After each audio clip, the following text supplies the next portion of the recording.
Hey guys, tonight we step softly into the shadows of ancient Rome, where you trudge through marble corridors, scented faintly with myrrh, and something less pleasant, like the distant echo of whispered rules. You probably won't survive this unscathed, not because of swords or lions, but because of the cruel expectations tethered to women's very being. Expectations that shaped every breath they took. So before you get comfortable, take a moment to like the video and subscribe. But only if you genuinely enjoy what I do here. Also, please drop your location and local time in the comments. Let's see who's joining this slow dance with history tonight. Now, dim the lights. Maybe turn on a fan for that soft background hum. And let's ease into tonight's journey together. You find yourself walking through the dusty streets of Rome, the city bustling with chatter and clatter. But behind the clamor is a strict and unforgiving set of rules, written not in ink, but in tradition and law, designed to keep women in line. Roman women, you see, were expected to be the pillars of family honor, their sexuality tightly bound to the reputation of their husbands and fathers. You imagine a Roman matron, her finely woven stola draped just so, face calm but eyes sharp, aware that every glance from a passerby might be weighing her virtue. The ideal Roman woman was chaste, faithful, and fertile, the perfect trifecta to keep the family name alive and respected. This expectation wasn't just about personal virtue. It was the very currency of social standing. Women's bodies were battlegrounds of honor, their sexual conduct public business. They bore the weight of family pride like a heavy necklace of gold, one that could either glitter or shatter. You might think this sounds familiar, but the intensity was something else altogether. No date nights or casual flings here, just the looming pressure to bear legitimate children who would inherit property and power. One thing you notice is that historians still argue whether these rigid expectations were genuinely internalized by all women or largely imposed by male-dominated institutions. Some argue women might have had more subtle ways to assert agency, even within these boundaries, while others see the rules as more ironclad. Either way, the social environment was a minefield. The role of the Roman mother was monumental, literally shaping the future of Rome through her offspring. Bearing children was not merely a personal milestone, but a civic duty. Women were expected to produce sons, ideally many, to continue the family line and serve the empire. You picture a woman enduring the pains of childbirth repeatedly, all for this grander cause. Fertility was prized above all, and barrenness brought not just personal sorrow, but social stigma. In some elite families, the pressure to produce male heirs was so intense that infertility could lead to divorce, or worse. You might picture the quiet desperation behind the closed doors, where women sought out herbal remedies or whispered prayers to gods like Juno Lucina, protector of childbirth. There's a fringe tidbit that some women might have used crocodile dung as a contraceptive. Don't ask me how that idea started, but historians still debate whether this was widespread or just a bizarre rumor. Imagine the smell. While the perfect Roman woman was chaste, fertile, and loyal, there was a paradox in how much freedom she actually had. Her value was tied to her ability to reproduce and keep the family honor intact, but she herself was often excluded from public power. Yet, inside the home, women wielded subtle influence, running households, managing slaves, and preserving traditions. You can almost hear the soft shuffle of feet in atriums as women passed down stories and secrets. Still, despite this quiet power, the social fabric was woven with threads of control. You get a sense of the constant surveillance, neighbors gossiping, family members watching, laws lurking in the background. The infamous paterfamilias, or male head of the family, had legal authority over women, which meant a woman's actions could reflect on her entire lineage. This wasn't just personal, it was political. Imagine the burden of living under this microscopic scrutiny, where a single misstep could lead to public shame or worse. Roman society placed immense emphasis on pudicitia, a kind of sexual virtue or modesty. Women were expected to embody pudicitia fully, as if it were a physical garment they wore.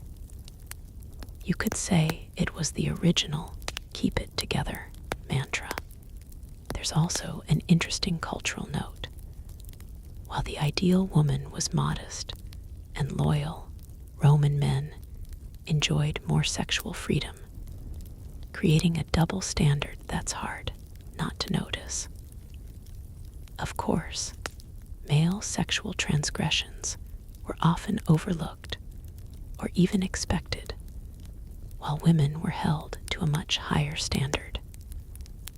You can almost hear the sighs behind closed doors as women navigated this imbalance.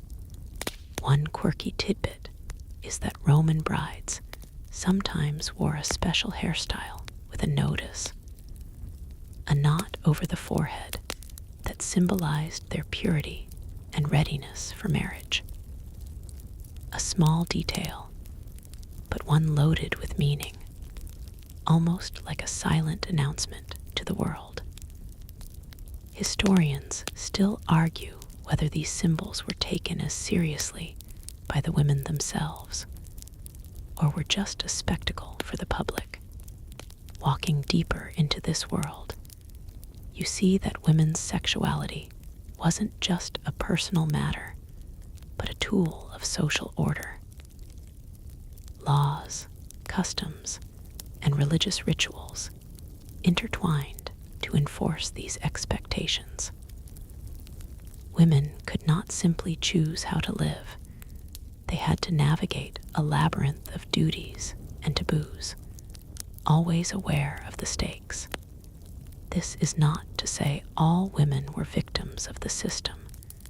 There were certainly ways to find agency through family connections, managing households, or even influencing politics behind the scenes. But the overarching reality remained.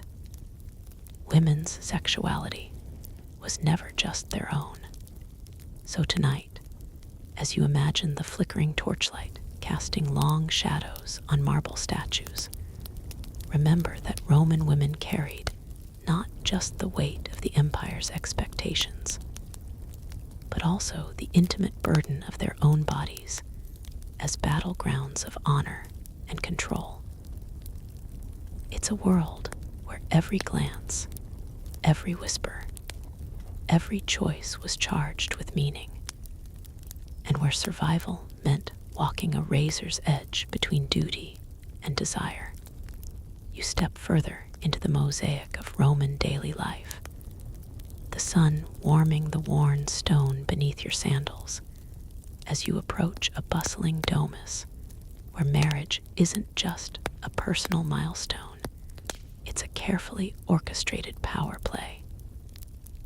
In this house, the woman's role is crystal clear. She's legally and socially tethered to her husband, her body a domain under his control. Imagine a Roman wife, her hands folded modestly in her lap, while her husband holds the invisible reins of her freedom, steering her sexuality like a charioteer, guiding a restless horse. Marriage in Rome was less a love story and more a contract, one written with strict rules and clauses that tilted heavily in favor of men.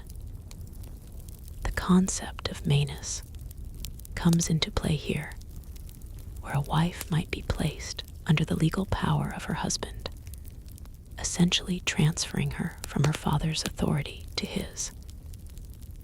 In practice, this meant the husband had near absolute control over her person and property. You picture the quiet resignation behind the stola, knowing that the law granted him the right to punish her for perceived sexual missteps, to approve or forbid her social engagements, even to control her inheritance. It's tempting to think this legal framework was a blunt instrument applied uniformly, but historians still argue about how rigidly maenus was enforced across different periods and social classes. Some women retained a surprising degree of legal independence, especially in the later Republic and imperial eras, often through sine manu marriages, where the wife remained under her father's authority instead. This added a layer of complexity and a flicker of hope for women seeking autonomy. But even without maenus, social expectations tightened the leash. Husbands were the gatekeepers of their wives, honor and fidelity, and Roman law codified this. A husband could divorce a wife for adultery, and even worse, could punish her severely, while his own infidelities were often ignored or quietly tolerated. You might imagine the quiet tension in these households, where suspicion lurked behind polite conversation. There's a quirky fact about how some husbands monitored their wives, keeping watchful eyes, or even employing spies. Yes, Roman marriage had its own version of reality TV, minus the cameras, but packed with enough drama to rival any modern show. The idea that fidelity was an all-consuming concern is no exaggeration. Historians still debate how widespread and effective these surveillance tactics were, or whether they were exaggerated by satirists and gossip-mongers. Of course, the stakes were high. A wife's infidelity wasn't just a personal betrayal. It was a threat to the legitimacy of heirs, property rights, and family honor. If a woman bore a child fathered by another man, that child could complicate inheritance, shaking the very foundation of Roman society's emphasis on bloodlines.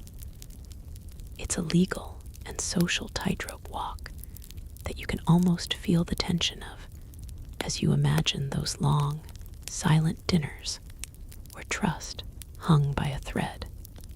Marriage also meant the curtailment of a woman's sexual autonomy. While men could indulge discreetly, wives were expected to remain paragons of chastity. The double standard was glaring. You might chuckle softly at the absurdity, like a soap opera with wildly uneven scripts, but for Roman women, the consequences were real and often harsh. Dowries added another layer of control. A woman's family provided wealth to the husband upon marriage, binding the families economically.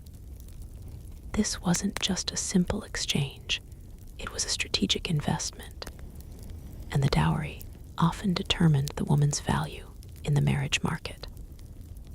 Husbands could leverage the dowry as a form of control, sometimes withholding it or threatening to return it as punishment. You picture negotiations over dinner tables, with dowries looming like a silent referee. There's a less-known tradition where, in cases of divorce due to the wife's misconduct, the husband could demand the return of the dowry, financially punishing the woman's family as well. This made women's fidelity a matter not just of personal morality, but of economic consequence. Some fringe sources suggest dowries could be manipulated in crafty ways, but historians still argue about how often this happened versus being legal theory. Interestingly, not all marriages were strictly arranged to preserve wealth or status.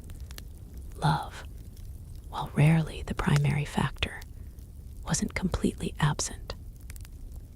Letters and poetry from the era reveal glimpses of affection and longing, but even these emotions were framed within the strict social rules. You imagine a wife stealing glances at her husband, wondering if their relationship would survive the weight of social expectations, while husbands exercised significant control. Some wives found subtle ways to exert influence. They managed households, oversaw slaves, and handled financial matters. In some elite families, women acted as advisors or confidants to powerful men, their voices carrying weight behind closed doors. This quiet power didn't undo their legal status, but added nuance to their lived experience. Still, the overarching reality was clear. Marriage was a battleground where women's sexuality was a prized possession, heavily policed and controlled. You can almost feel the walls closing in, a daily reminder that their bodies and choices weren't entirely their own. It's a reminder of the cruel balancing act Roman women performed between submission and subtle resistance, between duty and desire. So as you move through this scene, imagine the muted conversations in shadowed atriums, the careful glances exchanged, the hidden sighs behind the veil. Marriage was no simple contract. It was a complex web of power, control, and survival, where women's bodies became the ultimate stakes in a game shaped by law and custom. You walk on, the stone path now quieter beneath your feet as you approach the sacred precincts of Rome, where the Vestal Virgins hold a place both revered and terrifying.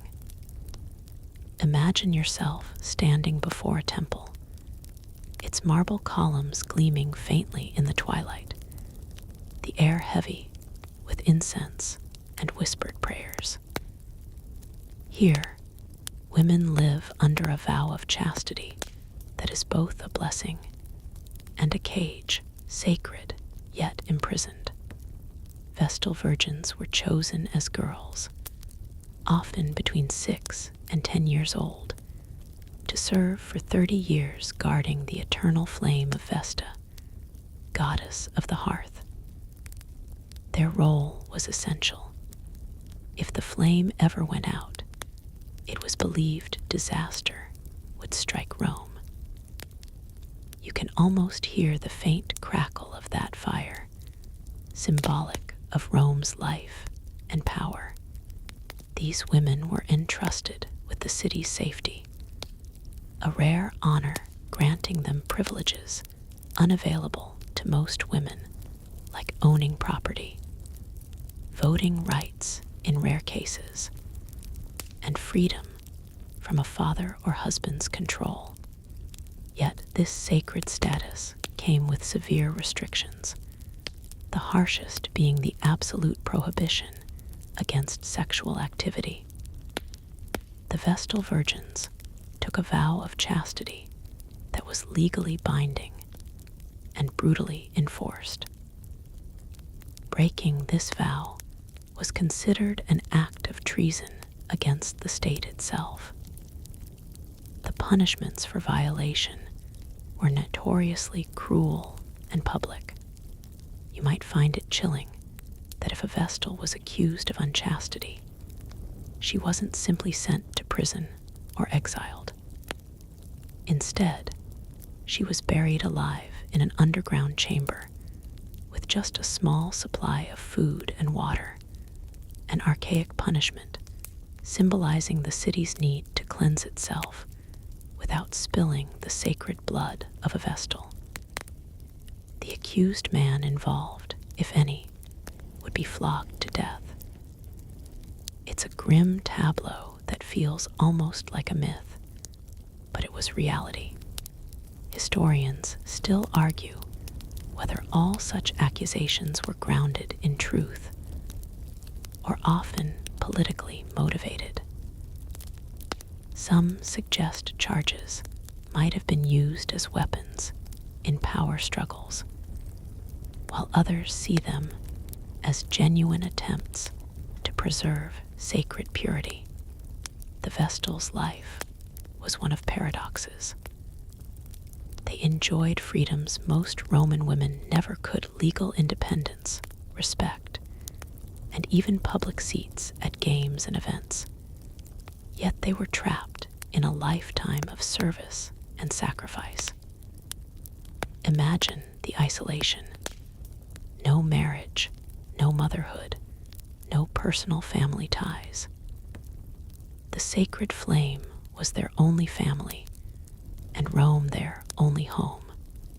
There's a quirky tidbit about their hairstyle, called the sine crines, which was a distinctive braid that visually marked their status. It was said to resemble a kind of crown, a visible symbol of their sacred office. You can picture the young girl, newly appointed, sitting before a mirror as her hair is woven into this intricate pattern, a sign of both honor and lifelong commitment. Their presence also affected everyday Roman life. Vestals performed rituals that were believed to ensure fertility, safety in childbirth, and even good harvests. You can almost hear the soft chants and the clinking of small bells as they moved silently through ceremonies that balanced on the edge of religion and politics. Their purity was thought to have direct influence on the health of the state itself, yet the burden was immense. Serving 30 years meant spending prime youth years in service under constant surveillance. Vestals could not leave Rome without permission, and they were guarded to prevent any illicit contact. The role was as much about controlling women's sexuality as it was about religion. Interestingly, the age when Vestals retired was often around 30, after which they were free to marry, a freedom many chose not to exercise. There are records of some Vestals marrying men of high status, though these women were often met with suspicion or unease, their past service casting long shadows. Historians still debate whether this reintegration into normal life was truly smooth or fraught with social stigma. You might wonder if any Vestal ever broke her vow willingly, or if some were coerced into situations that led to accusations. The sources remain murky, and the truth likely lies somewhere in between.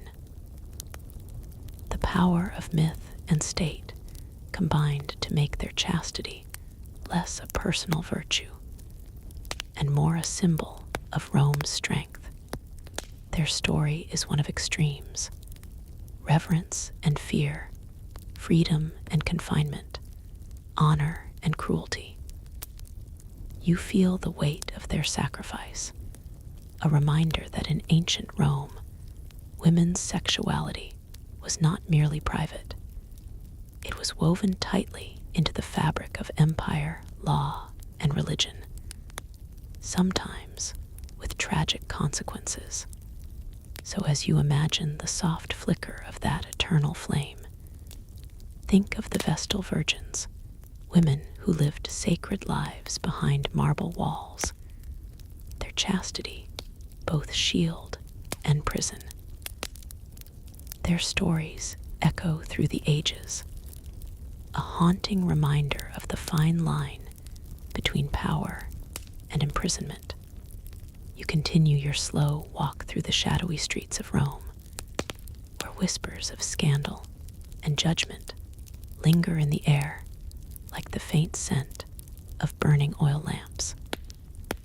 The topic tonight tightens around the harsh realities of adultery laws and the cruel spectacle of public shame that fell disproportionately on women.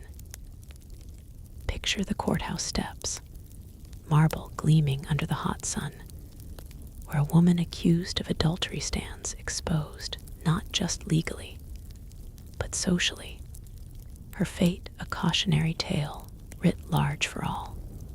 Adultery in Rome was more than a private betrayal. It was a crime that threatened the very foundations of Roman society, the sanctity of marriage, the legitimacy of heirs, and the delicate balance of family honor. You can almost hear the murmurs of onlookers, the pointed fingers, and the sharp glances that followed women marked as unfaithful. The legal framework was brutal and unequivocal, especially after Augustus tightened laws around adultery, with the lex Iulia de adulteriis coercendis. Part of his moral reforms aimed at restoring traditional Roman virtues. Women caught in adultery faced severe punishments. If a husband caught his wife in the act, he could kill the lover on the spot without facing legal repercussions. The wife, on the other hand, might be subjected to divorce, exile, or worse, confined to a house, arrest, or banished to a remote island. You can almost see the loneliness of these exiles, isolated from the city's pulse, stripped of all but memories and regret. Historians still argue whether these laws were enforced consistently or served more as a moral threat to keep women in line. Public shaming was a key element of punishment. The adulterous woman's name and crime could be announced publicly, her reputation ruined beyond repair. In some cases, statues or inscriptions were defaced, and social ostracism was a weapon as powerful as any legal sanction. You get the feeling that the courtroom was as much a theater for humiliation as it was a place for justice. The phrase, public spectacle, takes on a literal meaning here. Interestingly, there were differences in how men and women were treated.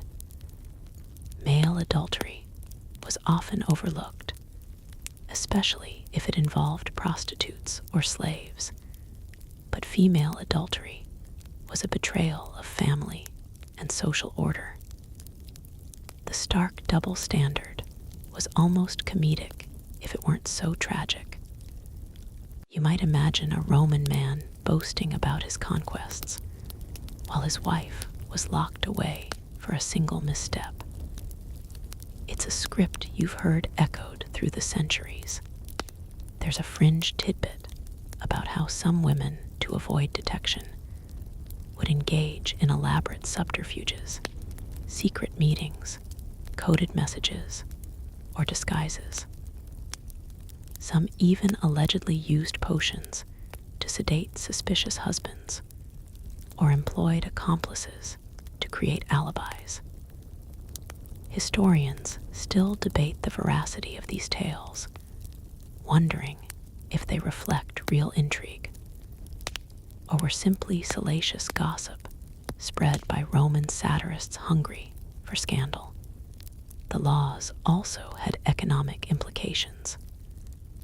A husband could seize part or all of the adulterous wife's dowry as punishment, adding financial ruin to personal disgrace.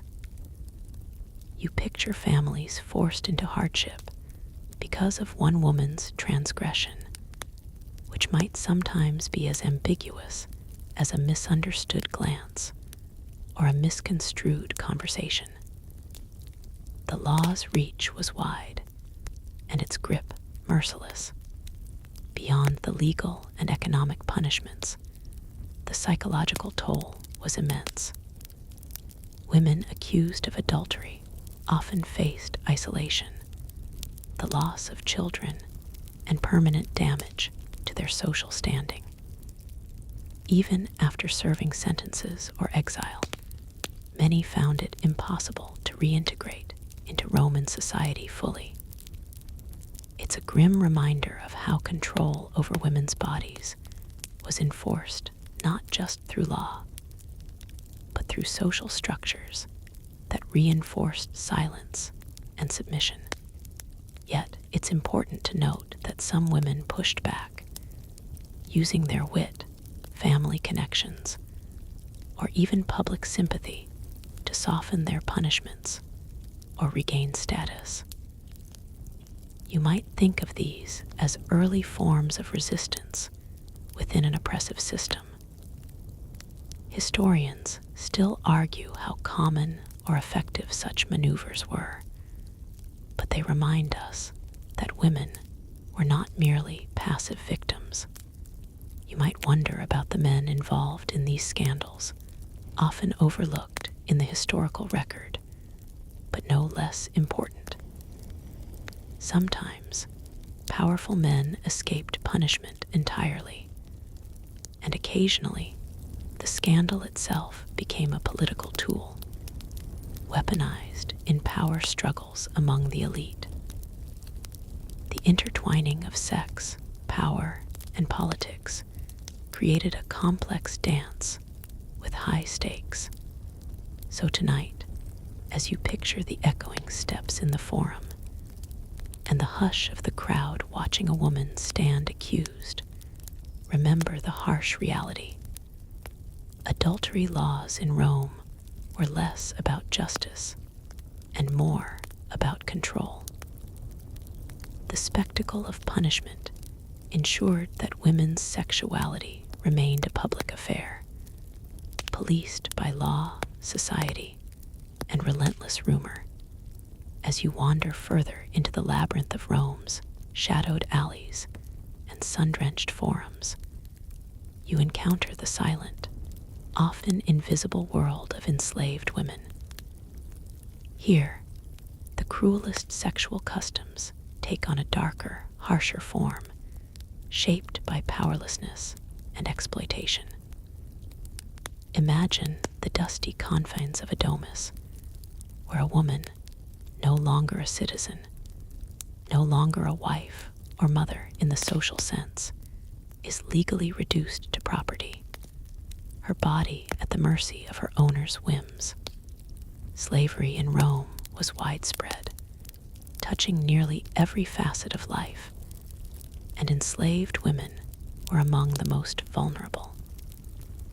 Unlike free women, Their sexuality was not theirs to control, it belonged to their masters, a grim reality that stripped them of any semblance of autonomy.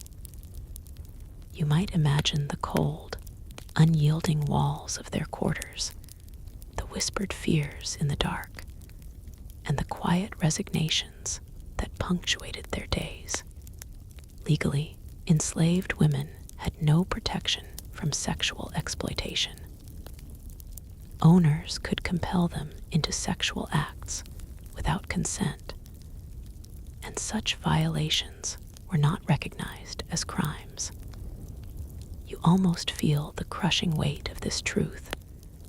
The law turned a blind eye, treating these abuses as mere extensions of property rights. There was no concept of bodily integrity for enslaved women, only ownership. Historians still argue about the scale and specifics of this exploitation. Some suggest that sexual relations between masters and enslaved women were common and even socially accepted, while others emphasize the complexity of these relationships, which sometimes included paternalism or even informal recognition of offspring. But the underlying power imbalance was absolute and brutal. A quirky but telling detail: enslaved women who bore children to their masters were sometimes given special status, their children often granted freedom, and sometimes inheritance rights. This peculiar system created complicated family dynamics, blending exploitation with unexpected social mobility. You can almost hear the conflicting emotions: hope, bitterness, survival, woven into these tangled relationships. Moreover, enslaved women often served as domestic workers, nurses, and even companions, roles that placed them in close proximity to their owners' families and magnified their vulnerability. The household was a microcosm of power and control, with enslaved women at the bottom, often invisible, but always at risk. Imagine the psychological toll of serving the very people who controlled every aspect of your life, including your sexuality.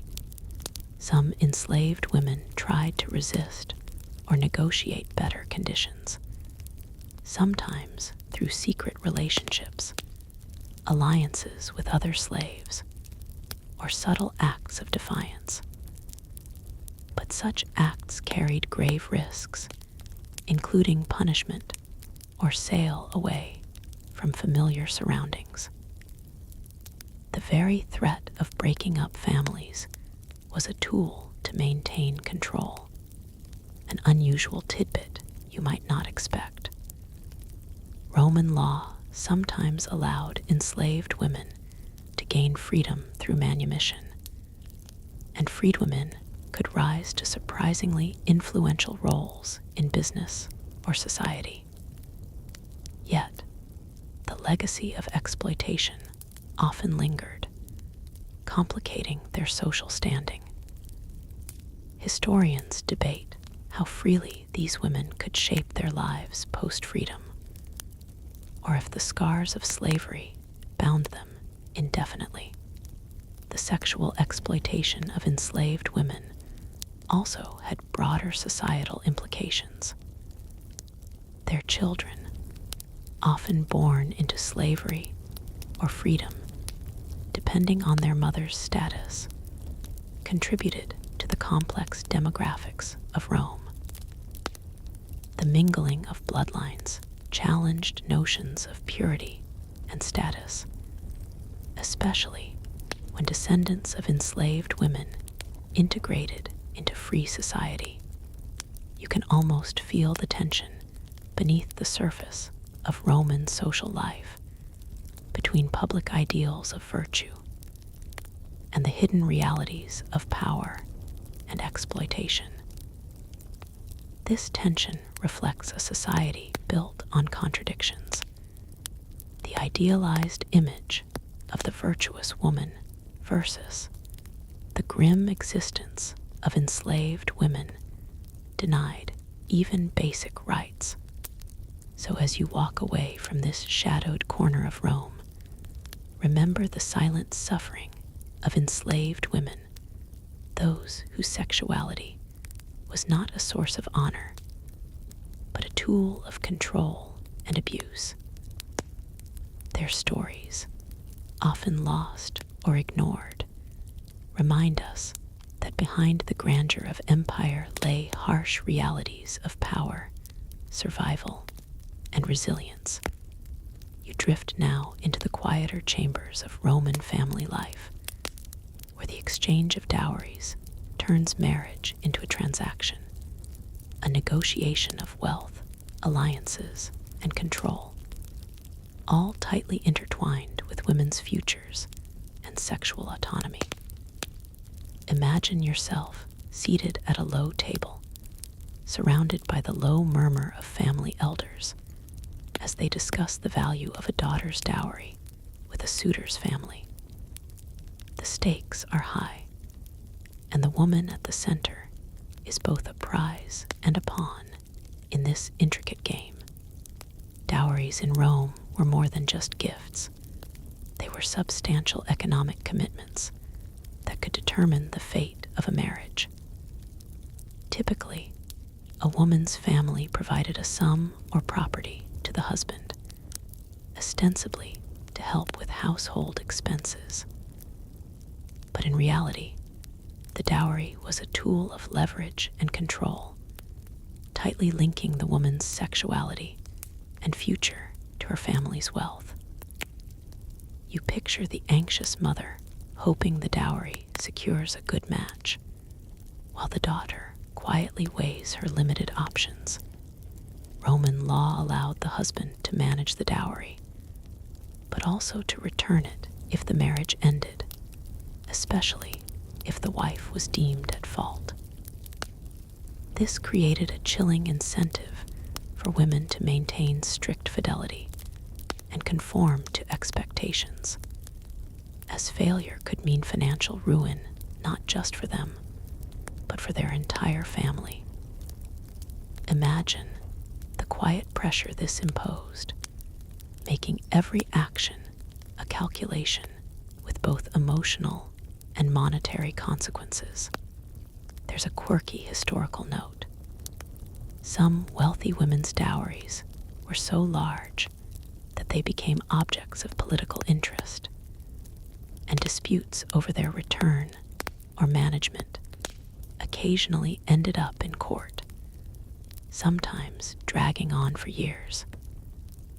Historians still argue how often such disputes were genuinely about money versus social standing or personal vendettas.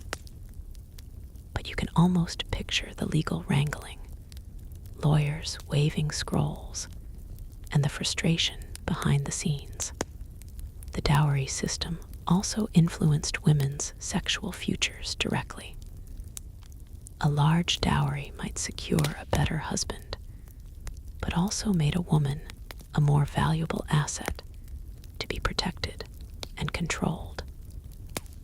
Families sometimes used dowries as leverage to ensure obedience, threatening to withhold or reclaim the money if the wife strayed or rebelled. It's like a financial leash, invisible but firm. Moreover, dowries weren't just about marriage. They were a means of preserving family alliances and property within certain social circles. You might think of this as a web of economic and social bonds, where women's bodies and choices became entwined with the fate of their kin. The dowry's shadow loomed large, reminding you that in Rome, marriage was as much about politics and power as it was about personal relationships. Interestingly, Some women took an active role in managing their dowries, especially in later periods. They could negotiate terms, stipulate conditions, or arrange for the dowry to be returned under certain circumstances. Such financial agency was rare, but not unheard of, offering glimpses of women's efforts to carve out control within rigid structures. Historians still debate how widespread this was, often depending on class and wealth. You might chuckle at some of the more colorful dowry disputes recorded, like a husband refusing to accept a dowry because it included a flock of chickens that turned out to be more trouble than they were worth.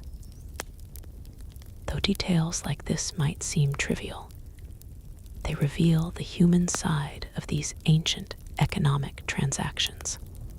At its core, the dowry system highlights how deeply economic considerations shaped women's sexual and social lives.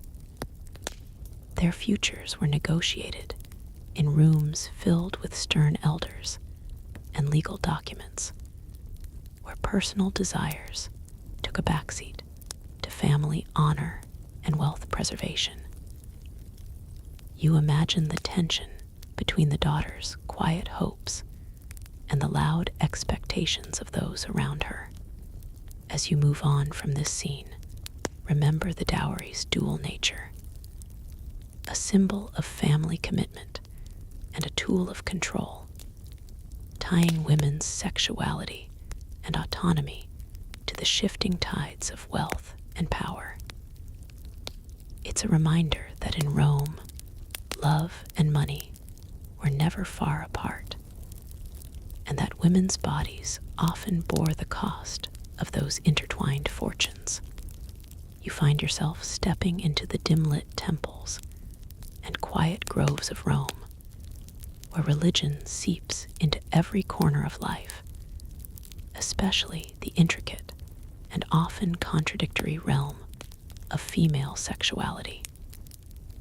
The scent of incense hangs thick in the air, blending with whispered prayers and the soft rustling of togas as women navigate rituals that both empower and restrict their desires. Here, gods and taboos intertwine, weaving a complex tapestry that shapes how women understood and controlled their own bodies. In Rome, religion was not separate from daily life. It was the framework through which people made sense of the world, including sexuality.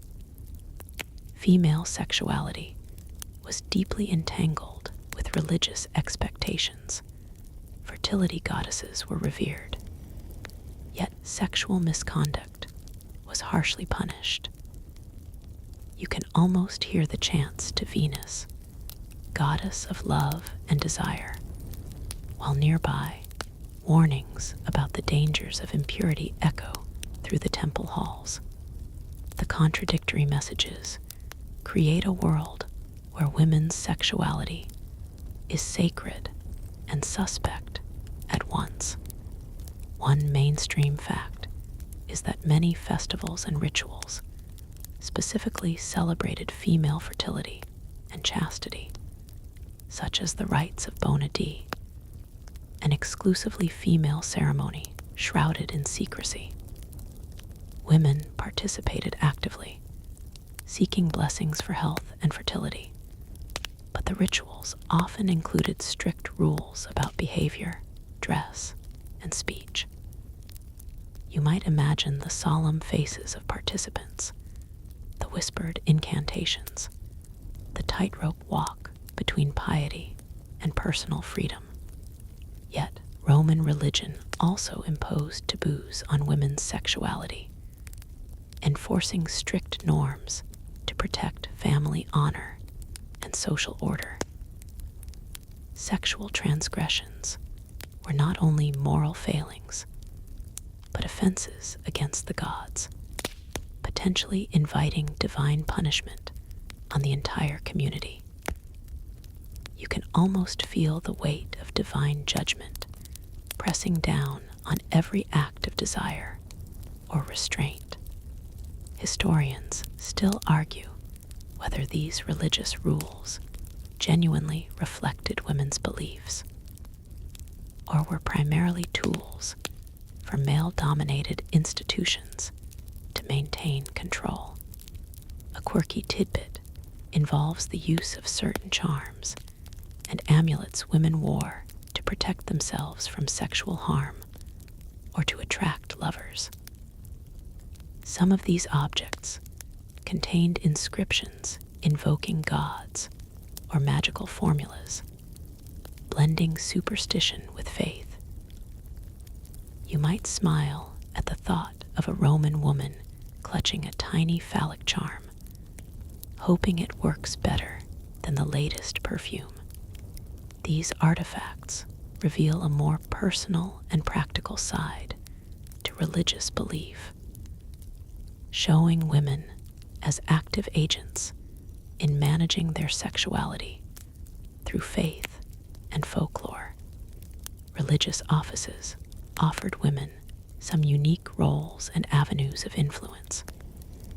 Priestesses, like the Vestal Virgins we met earlier, held significant religious power, while lesser-known cults sometimes allowed women to serve as prophets or ritual specialists. These roles could elevate women's status and offer spaces where sexuality was not merely policed, but celebrated in controlled ways. Still, the line between empowerment and control remained thin and often ambiguous. At the same time, the mythological stories Romans told about goddesses and mortal women were loaded with lessons about sexuality, often cautionary tales warning against lust, betrayal, or pride. You can almost hear the voices of poets spinning tales of Venus and Diana, stories that shaped social expectations and individual fears. The way these myths portrayed female sexuality often reflected and reinforced societal anxieties rather than offering models of freedom. There's an ongoing scholarly debate about how these religious narratives affected everyday women, whether they internalized these tales as genuine spiritual guides, or whether women found ways to reinterpret or resist them. Some evidence suggests that women used religious symbolism to claim a degree of autonomy, invoking goddesses as protectors of their own desires and bodies.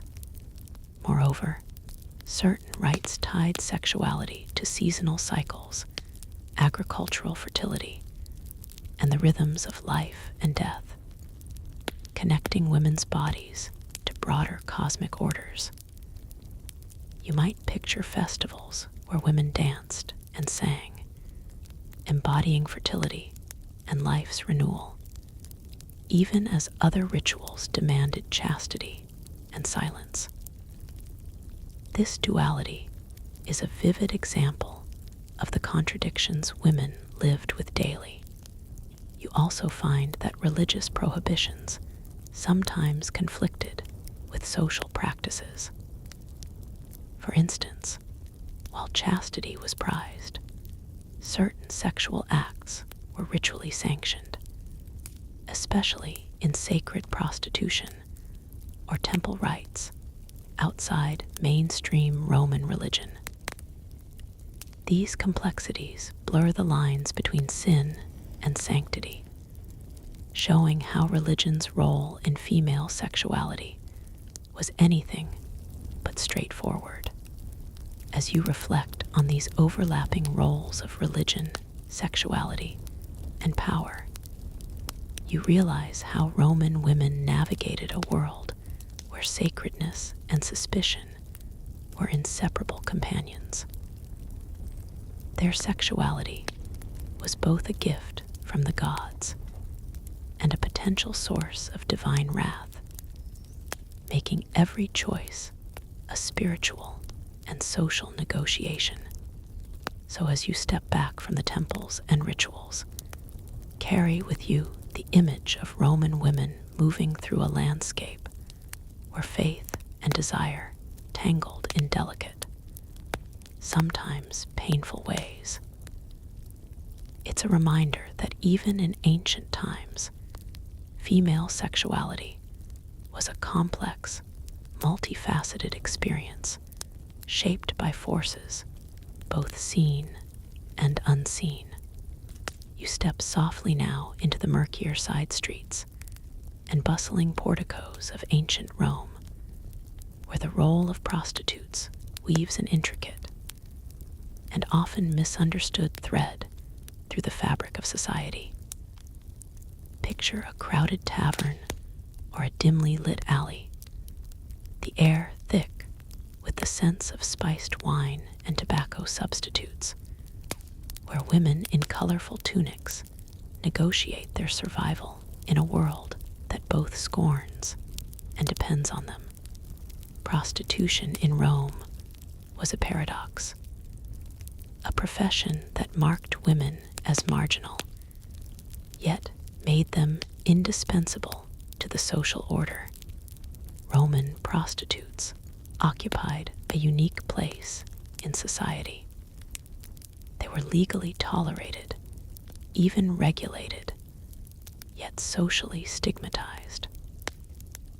Unlike the idealized virtuous matron, prostitutes were excluded from respectable society, their status firmly outside the bounds of the family honor that defined Roman women's worth.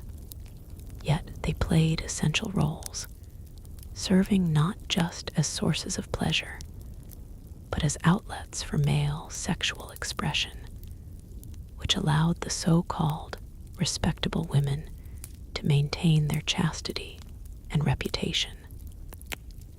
This paradox is fascinating. Society shunned these women, but depended on their presence to uphold social norms. You can almost hear the muted laughter, the whispered bargains, and the wary glances exchanged between clients and prostitutes in crowded insulae apartment buildings. Some prostitutes operated in grand brothels, lavishly decorated and even advertised, while others worked the streets or the baths, navigating a precarious existence. The profession attracted women from all backgrounds: enslaved, freedwomen, or desperate freeborn women driven by poverty or circumstance.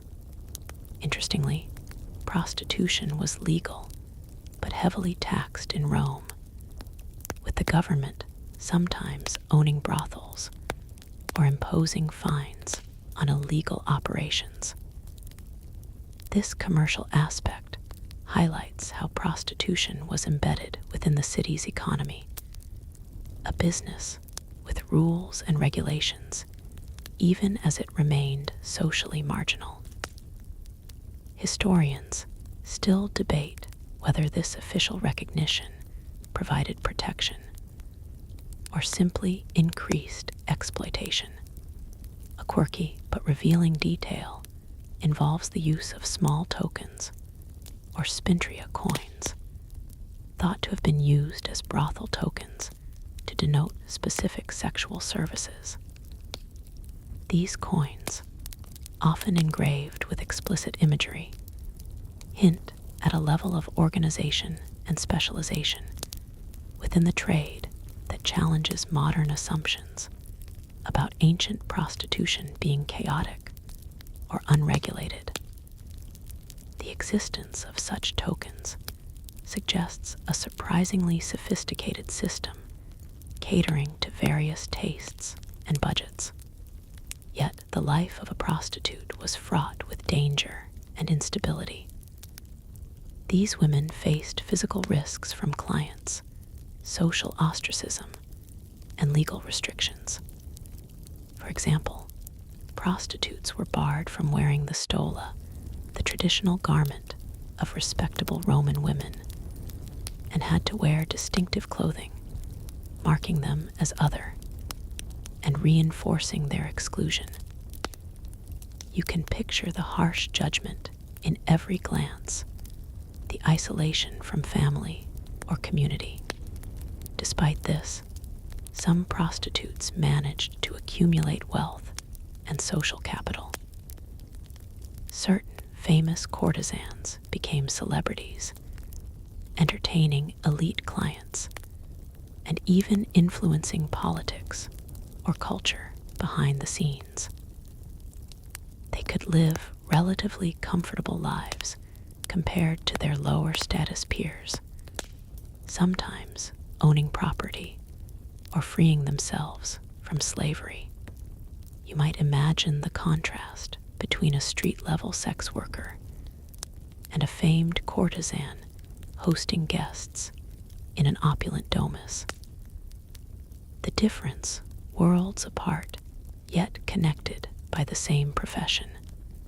The relationship between prostitution and Roman morality was complex. While official ideology praised chastity and family honor, it tacitly accepted prostitution as a necessary outlet for male desires. Some moralists railed against the trade, warning it corrupted public morals, but practical considerations often outweighed ideology. This duality created a persistent tension that shaped Roman attitudes for centuries. Historians still argue about the extent to which prostitution empowered or exploited women. Some view prostitutes as victims of a patriarchal system that commodified their bodies, while others highlight the agency many exercised within the constraints of their roles. It's likely the truth lies somewhere in between, with individual experiences varying widely. In literature and art, prostitutes often appear as stock characters, figures of humor, satire, or caution. Yet these portrayals rarely capture the lived reality of women who depended on their work for survival. You can almost hear the stories lost in these stereotypes, the voices drowned out by moralizing or amusement. As you leave the noisy streets and back alleys behind, remember that Roman prostitutes occupied a space both condemned and essential, marginalized yet integral.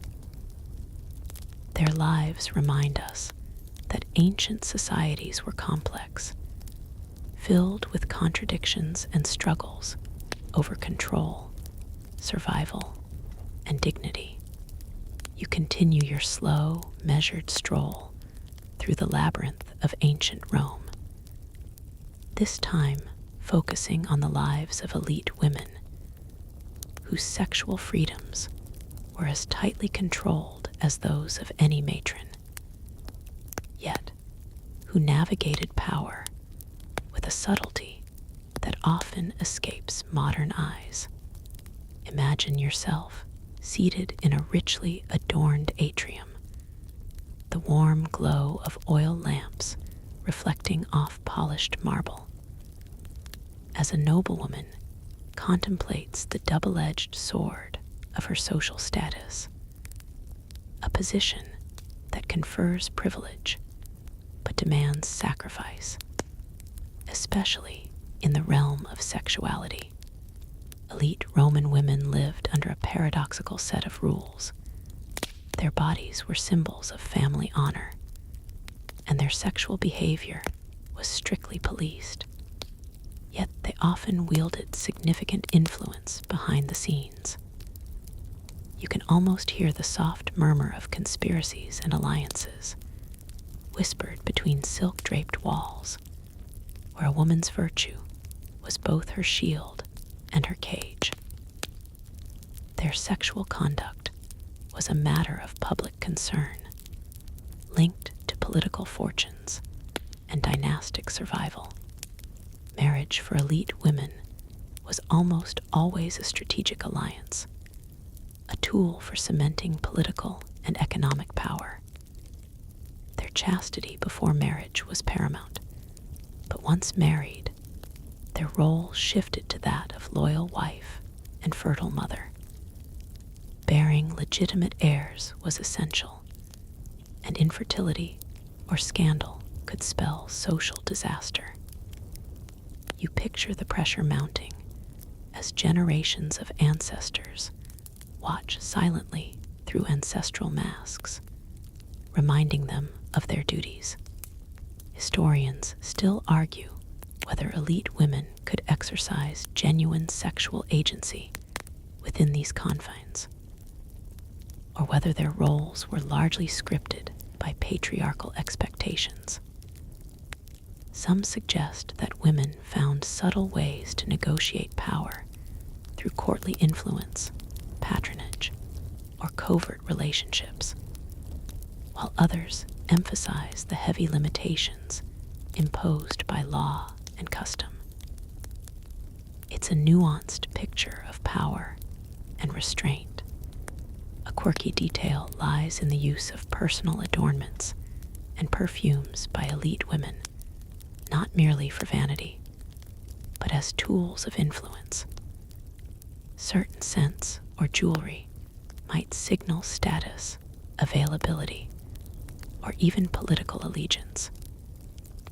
You can almost smell the delicate aroma of rose oil mixed with the tension of court politics.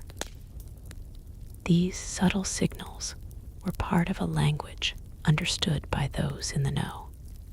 Despite their restricted public roles, some elite women became power brokers, acting as advisors to emperors, patrons of the arts, or managers of vast estates. Their influence, however, was often exercised discreetly, behind closed doors. You might imagine a noblewoman skillfully navigating conversations at banquets, wielding her sexuality as one of many tools in a complex dance of power. Yet the risks were great. Scandal could topple dynasties, and accusations of sexual impropriety could be weaponized by political enemies. The infamous trials of women like Messalina, wife of Emperor Claudius, highlight the precariousness of elite women's positions, where rumors and reality intertwined in a deadly game. Historians still debate the accuracy of such accounts, questioning how much was political slander and how much truth. The legal framework for elite women was strict. Laws governed not only fidelity, but also inheritance, rights, and guardianship. Women who failed in their sexual duties could be disinherited or divorced, while their children's legitimacy was always under scrutiny. You feel the invisible pressure of these laws tightening like a noose around personal freedom. Interestingly, elite women sometimes used literature and poetry to express their desires or critique societal norms, albeit in coded ways.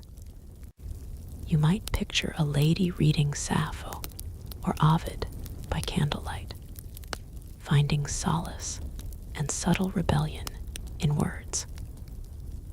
This literary outlet reveals a side of female sexuality, often hidden beneath layers of social control. You also find that elite women's sexuality was linked to religious practices, where their participation in certain rites could symbolize purity or fertility. reinforcing social roles.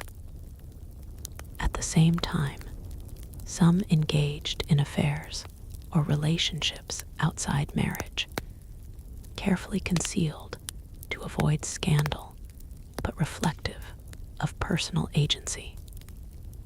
Historians still argue about the extent and nature of these relationships.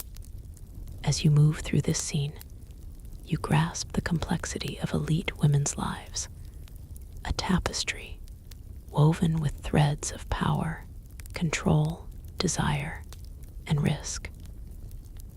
Their sexuality was not merely a personal matter, but a public performance with high stakes, where every action was scrutinized and every secret potentially explosive. So tonight, as you imagine the soft rustle of silk and the quiet flicker of oil lamps, remember the elite Roman women who walked the razor's edge between virtue and power, their lives marked by both privilege and peril. Their stories remind us that sexuality in ancient Rome was a battleground as intricate as any political arena. You meander deeper into the complex social fabric of ancient Rome, where the cruel and rigid customs surrounding divorce reveal another harsh dimension of women's sexuality and autonomy. Picture the quiet tension in a family's atrium as a husband announces the dissolution of his marriage, not just ending a relationship, but reshaping a woman's entire existence. Divorce in Rome was a tool wielded primarily by men, and its consequences for women could be devastating, both socially and economically. In the Roman world, divorce was relatively common and legally straightforward for men to initiate, often requiring no formal court proceedings, sometimes just a written notice. You can almost hear the cold, clipped words delivered with little ceremony, echoing the impersonal nature of the act. For women, however, divorce meant losing not just a spouse, but social standing, financial security, and often custody of children. It was a rupture that left them vulnerable and stigmatized. The reasons for divorce were varied, but frequently tied to women's sexuality, infidelity, failure to produce children, or even mere suspicion could prompt a husband to end the marriage. Remember the harsh laws we discussed earlier that allowed men to punish wives for adultery. Divorce was the more socially acceptable, yet no less painful, alternative. You imagine the quiet despair behind the veiled face of a woman suddenly cast out from her home. Historians still argue about the extent to which women could influence the decision, or whether they had any recourse. While rare, there are records of women initiating divorce, but these cases were exceptional and fraught with social risk. The vast majority were subject to their husbands' decisions, with little legal protection. Financial arrangements were complex. The dowry often had to be returned upon divorce, unless the woman was at fault, stripping her of financial means.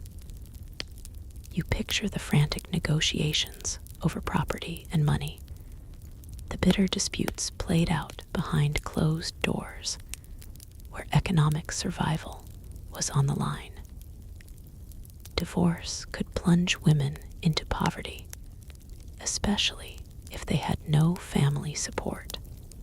Divorced women faced significant social stigma. They were often labeled as failures or morally suspect, especially if the divorce was due to sexual misconduct. This stigma affected their prospects for remarriage, limiting their chances for stability or social rehabilitation. You can almost hear the whispered gossip trailing behind a woman walking alone in the forum, her reputation fractured. Yet, divorce also opened a paradoxical door to a degree of autonomy. Freed from the constraints of marriage, some women managed to carve out independent lives, engaging in business, managing property, or even remarrying strategically. You might imagine a divorced woman navigating the male-dominated world with resilience, determined to reclaim control over her life. There's a quirky detail in the practice of repudium, divorce, where a man could simply leave his wife's house and cease cohabitation, legally ending the marriage without ceremony. This could leave the woman bewildered and isolated, unsure of her status. Historians still debate how often this informal approach was used versus more formal procedures. In elite circles, divorce was also a political tool. Marriages and divorces were arranged or dissolved to forge alliances or sever ties, making women pawns in larger power games. You might picture an empress maneuvering to remove a rival or secure her position through orchestrated marital changes. The legal reforms of Augustus attempted to regulate divorce, encouraging marital stability through incentives and penalties, reflecting societal anxiety about declining birth rates and family values.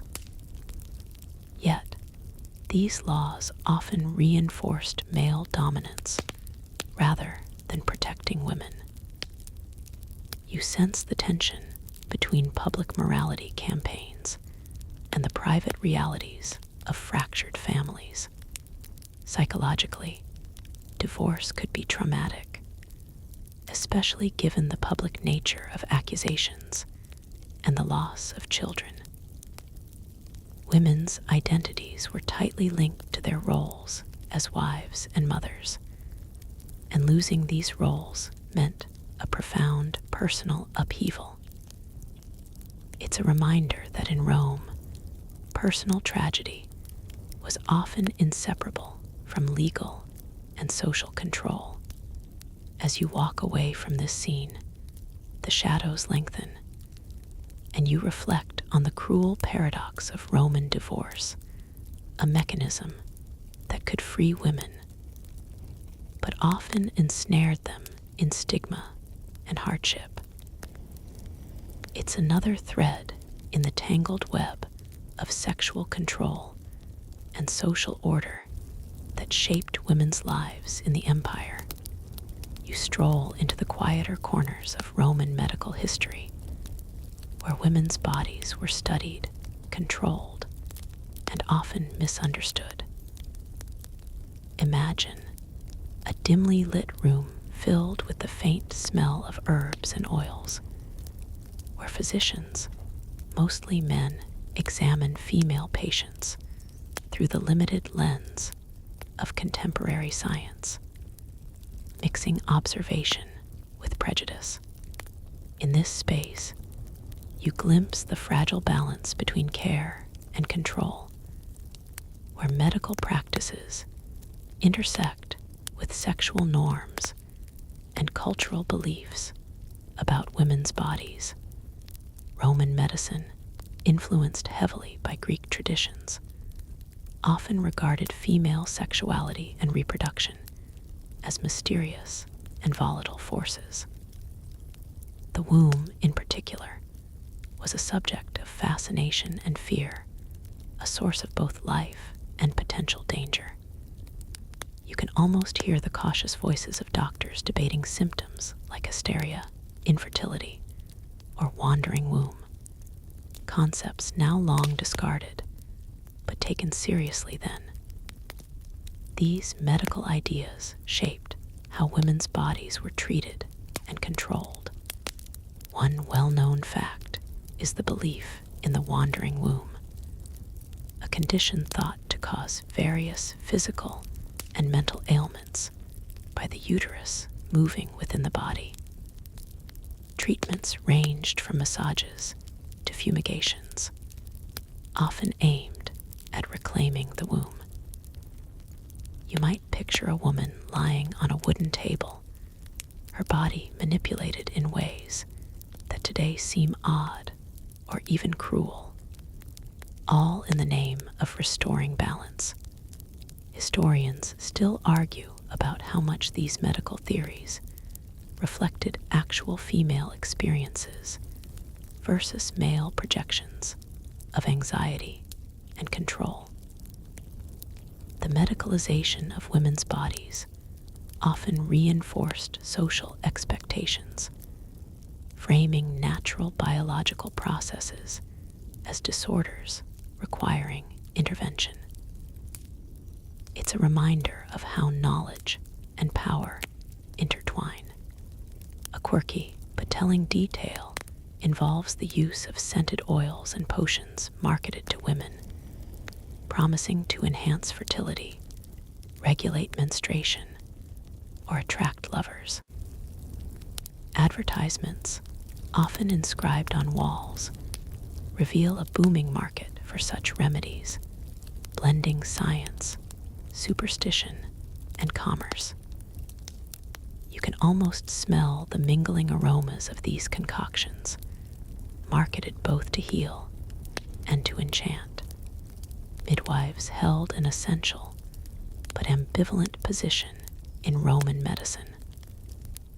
While respected for their knowledge of childbirth, they operated outside formal medical institutions and were sometimes viewed with suspicion.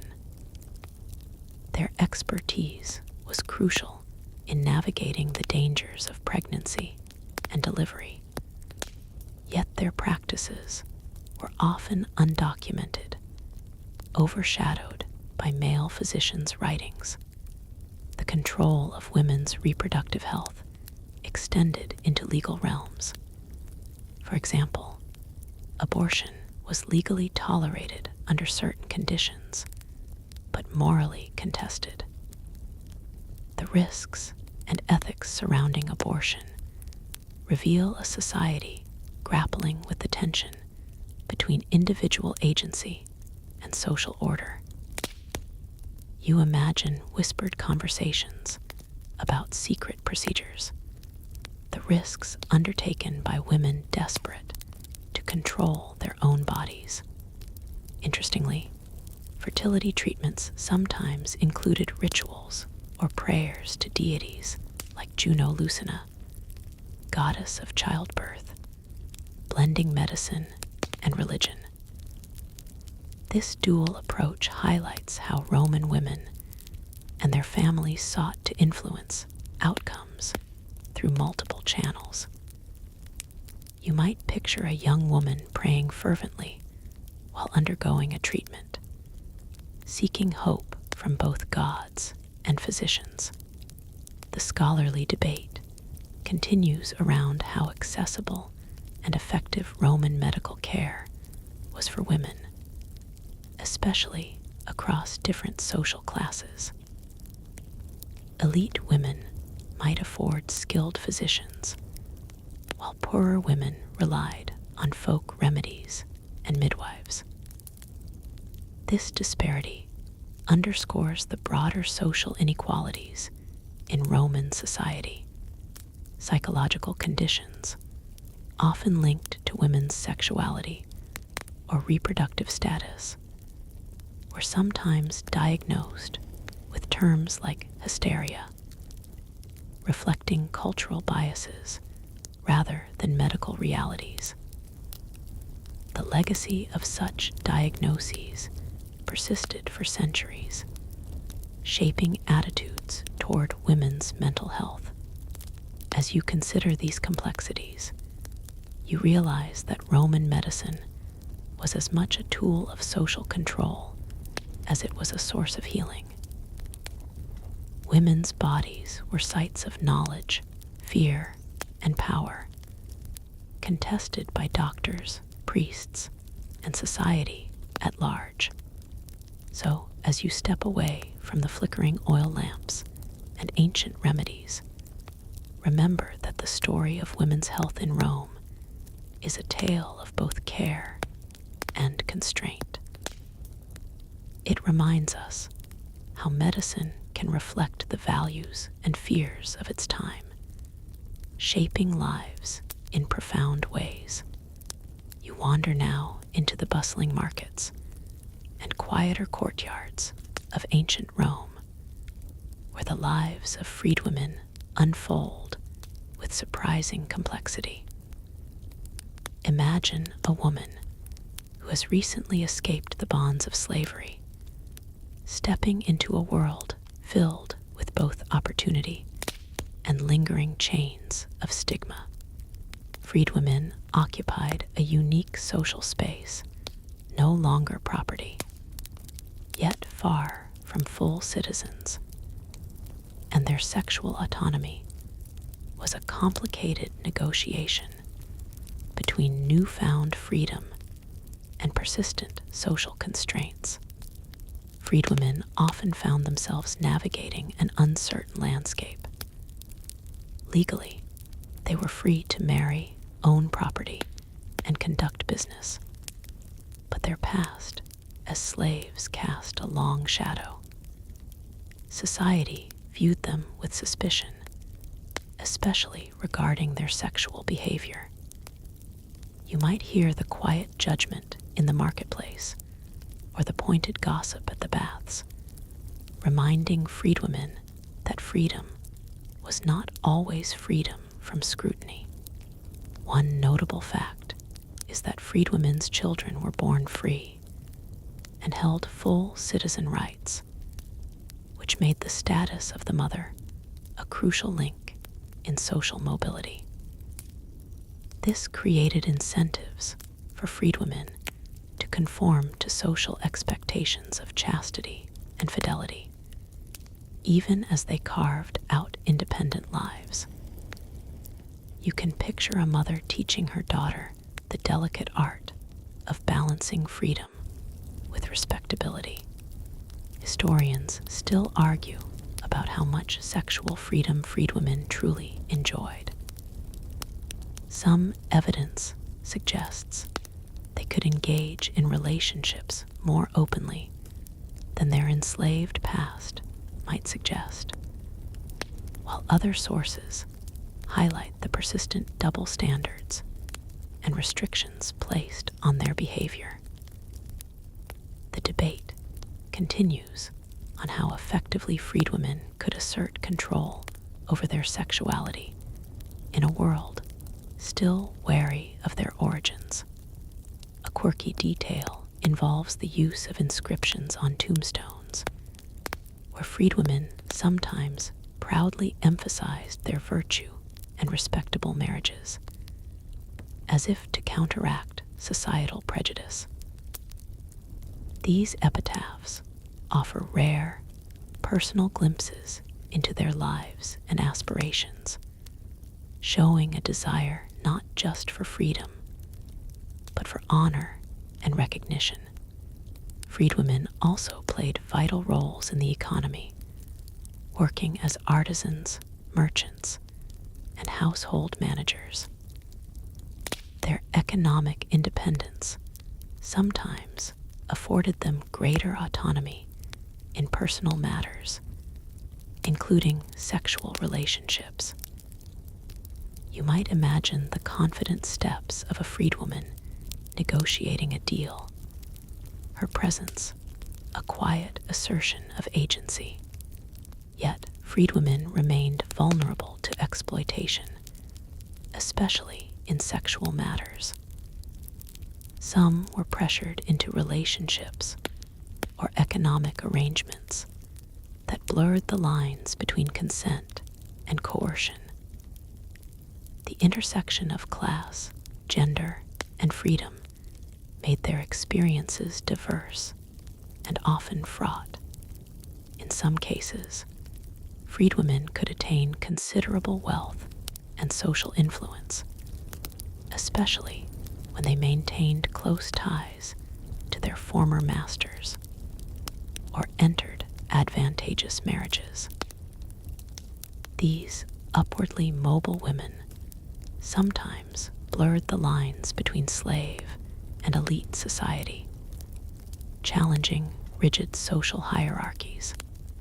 The legal system offered some protections, but was also a tool for control. Freedwomen accused of sexual impropriety could face harsh punishments, reinforcing the delicate balance they had to maintain between liberty and conformity. You can almost feel the tension in courtrooms where a woman's past and present collided under the scrutinizing gaze of Roman law. Religion also provided spaces for freedwomen to assert identity and status.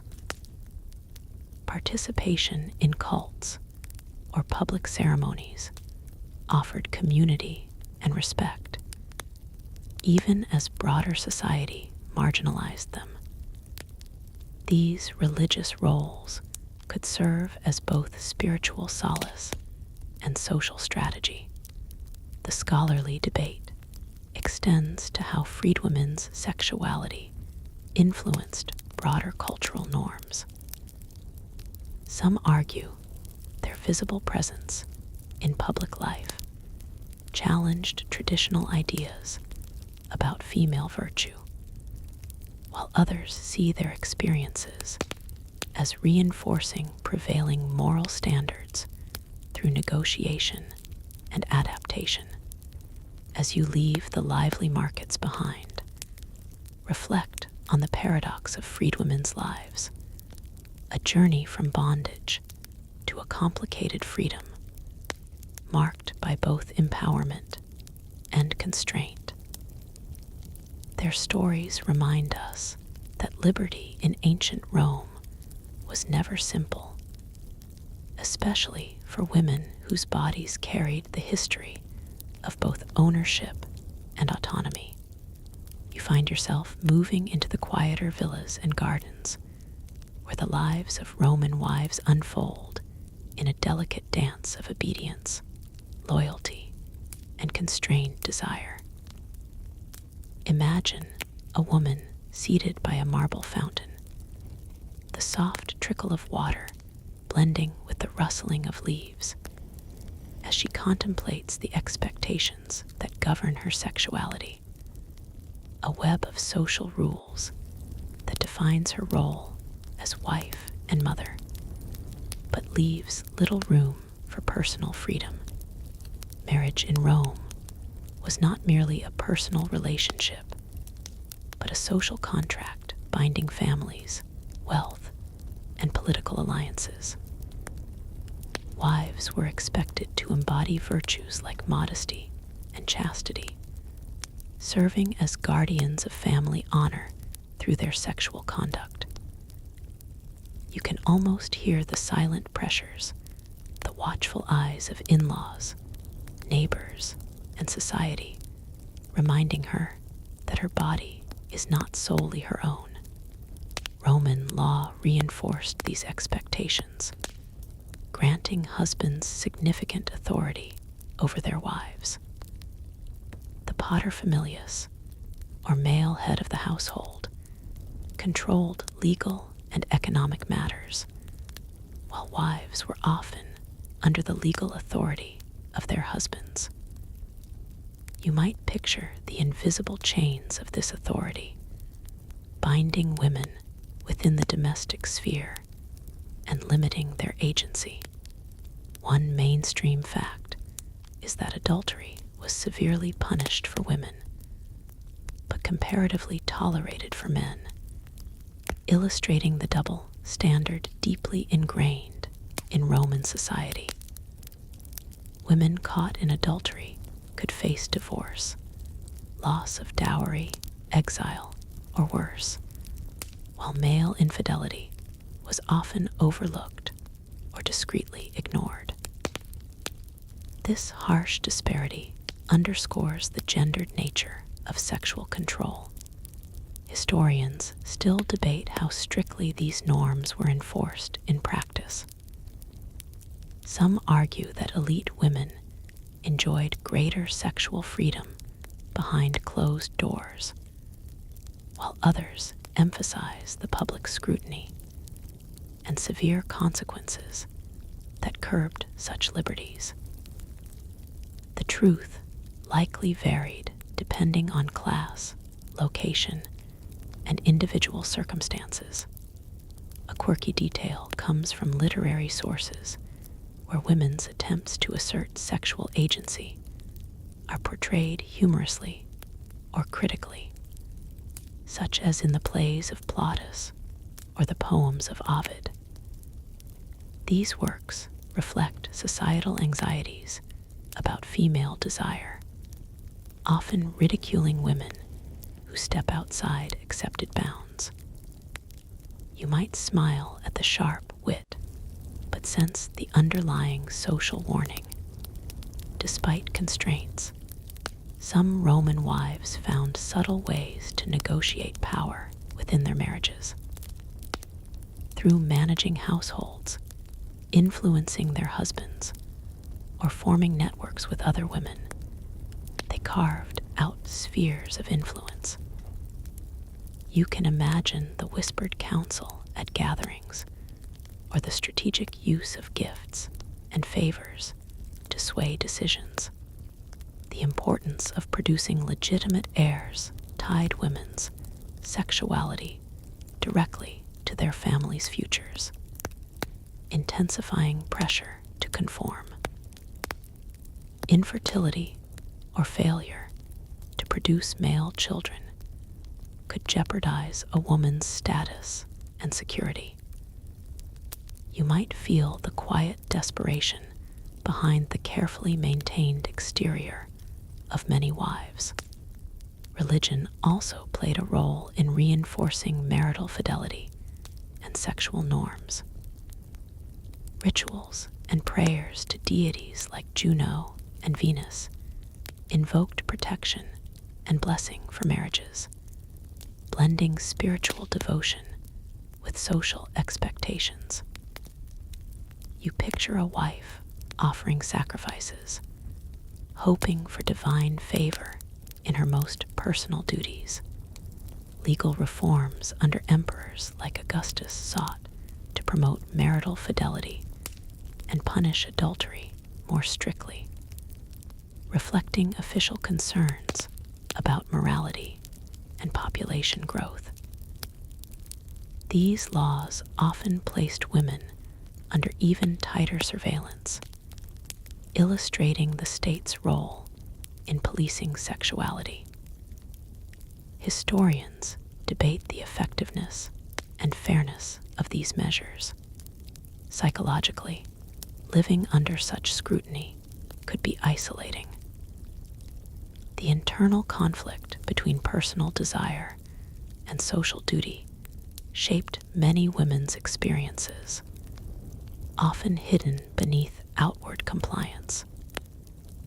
You sense the tension in private moments where longing and fear intertwined. As you leave the tranquil garden, the complexities of Roman wives' lives linger in your mind, a tapestry woven from obedience, restraint, and quiet resilience. Their stories remind us that sexuality in ancient Rome was never just personal. It was a public matter shaped by law, custom, and survival. You step into the shadowy corners of Roman urban life, where the grim reality of sexual violence against women unfolds in hushed tones and hidden places. Imagine the narrow, winding streets of a crowded neighborhood, where the cries and silence of victims intermingle, and where the legal system's cold machinery grinds through cases that reveal the cruelty and impunity surrounding sexual assault. Here, the brutal intersection of power, gender, and law exposes the vulnerabilities women faced in a society that often turned a blind eye. Sexual violence in Rome was not just a private tragedy, but a public concern, the one handled with discomfort and often inadequate justice. You might picture a woman seeking redress, her voice trembling as she navigates courts dominated by men whose sympathies were rarely with the victim. The law recognized rape and assault, but frequently placed the burden of proof and shame on women, discouraging many from coming forward. A well-established fact is that Roman law distinguished between forced and consensual sex, with severe penalties for perpetrators of rape, especially when victims were freeborn women. However, these protections were uneven, and enslaved or lower-class women had little recourse. You imagine the frustration and fear as justice wavered between principle and social status. Historians still debate how effectively these laws protected women in practice. Some argue that social and political factors often led to impunity for powerful offenders, while others point to cases where victims successfully sought justice. The truth likely lies in a complicated middle ground shaped by class, influence, and gender. A curious but tragic detail involves the use of public humiliation as a punishment for sexual crimes, not only for perpetrators, but sometimes for victims accused of improper behavior. You can almost feel the heavy shame and isolation inflicted by such punishments, which compounded the trauma of violence. The cultural attitudes towards sexual violence were deeply ambivalent. On one hand, the virtue of women was idealized and protected in rhetoric. On the other, victim blaming and patriarchal control often silenced and marginalized survivors. This contradiction is stark, revealing a society struggling to reconcile ideals with realities. Enslaved women were particularly vulnerable, often subjected to sexual abuse with no legal protections. Their bodies were treated as property, and exploitation was rampant. You imagine the quiet suffering behind closed doors, where cries went unheard and justice was inaccessible. Sexual violence was also a weapon of power and control, used in contexts ranging from domestic disputes to political intimidation. You might picture the ruthless use of such violence to enforce social hierarchies and silence dissent. In literature and satire, sexual violence sometimes appeared as a dark theme, reflecting societal anxieties and taboos.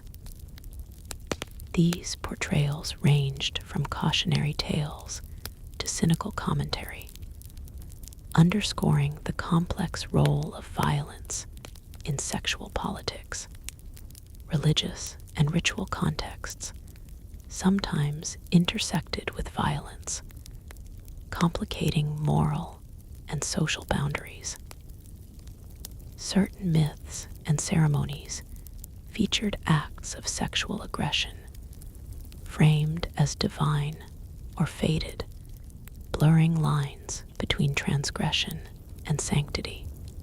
You also find evidence of women forming networks of support and resistance, offering refuge, advice, and solidarity to survivors.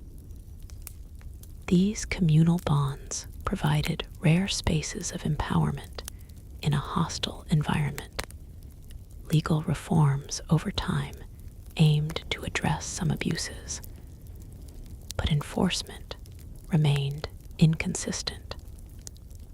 The persistence of sexual violence and the challenges in addressing it underscore the enduring struggles women faced.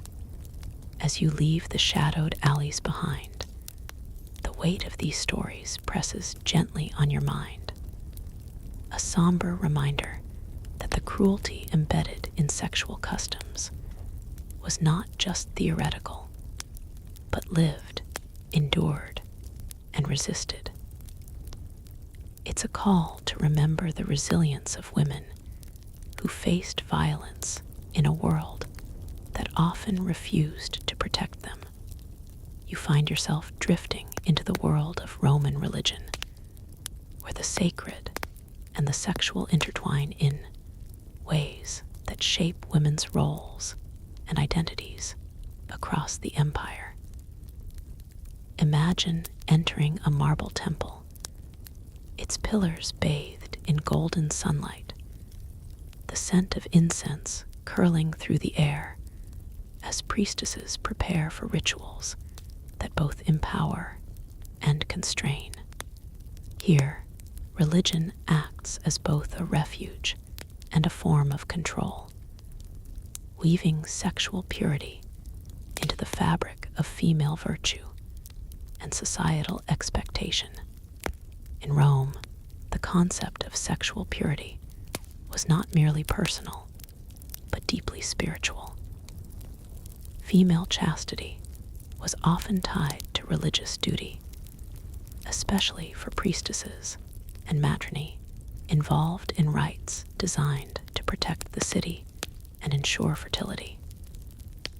You might picture a Vestal virgin tending her eternal flame, sworn to 30 years of celibacy, embodying the ideal of sacred purity that linked sexuality with civic stability. A well-known fact is that Vestal virgins held a unique status. With privileges unmatched by other women, they could own property, make wills, and enjoyed legal protections. But breaking their vow of chastity was punishable by death, often burial alive. This brutal enforcement illustrates how sexual conduct was politicized, where the body of a woman became a symbol of Rome's fortune. Historians still debate the origins and functions of such rituals, questioning whether they genuinely empowered women or merely co-opted their sexuality to serve patriarchal state interests. The Vestals are often viewed as paradoxical figures, both revered and imprisoned by their roles. Beyond the Vestals, other female religious roles linked sexuality with social order. Priestesses of deities like Juno, Diana, and Venus performed ceremonies celebrating fertility, marriage, and the cycles of life and death.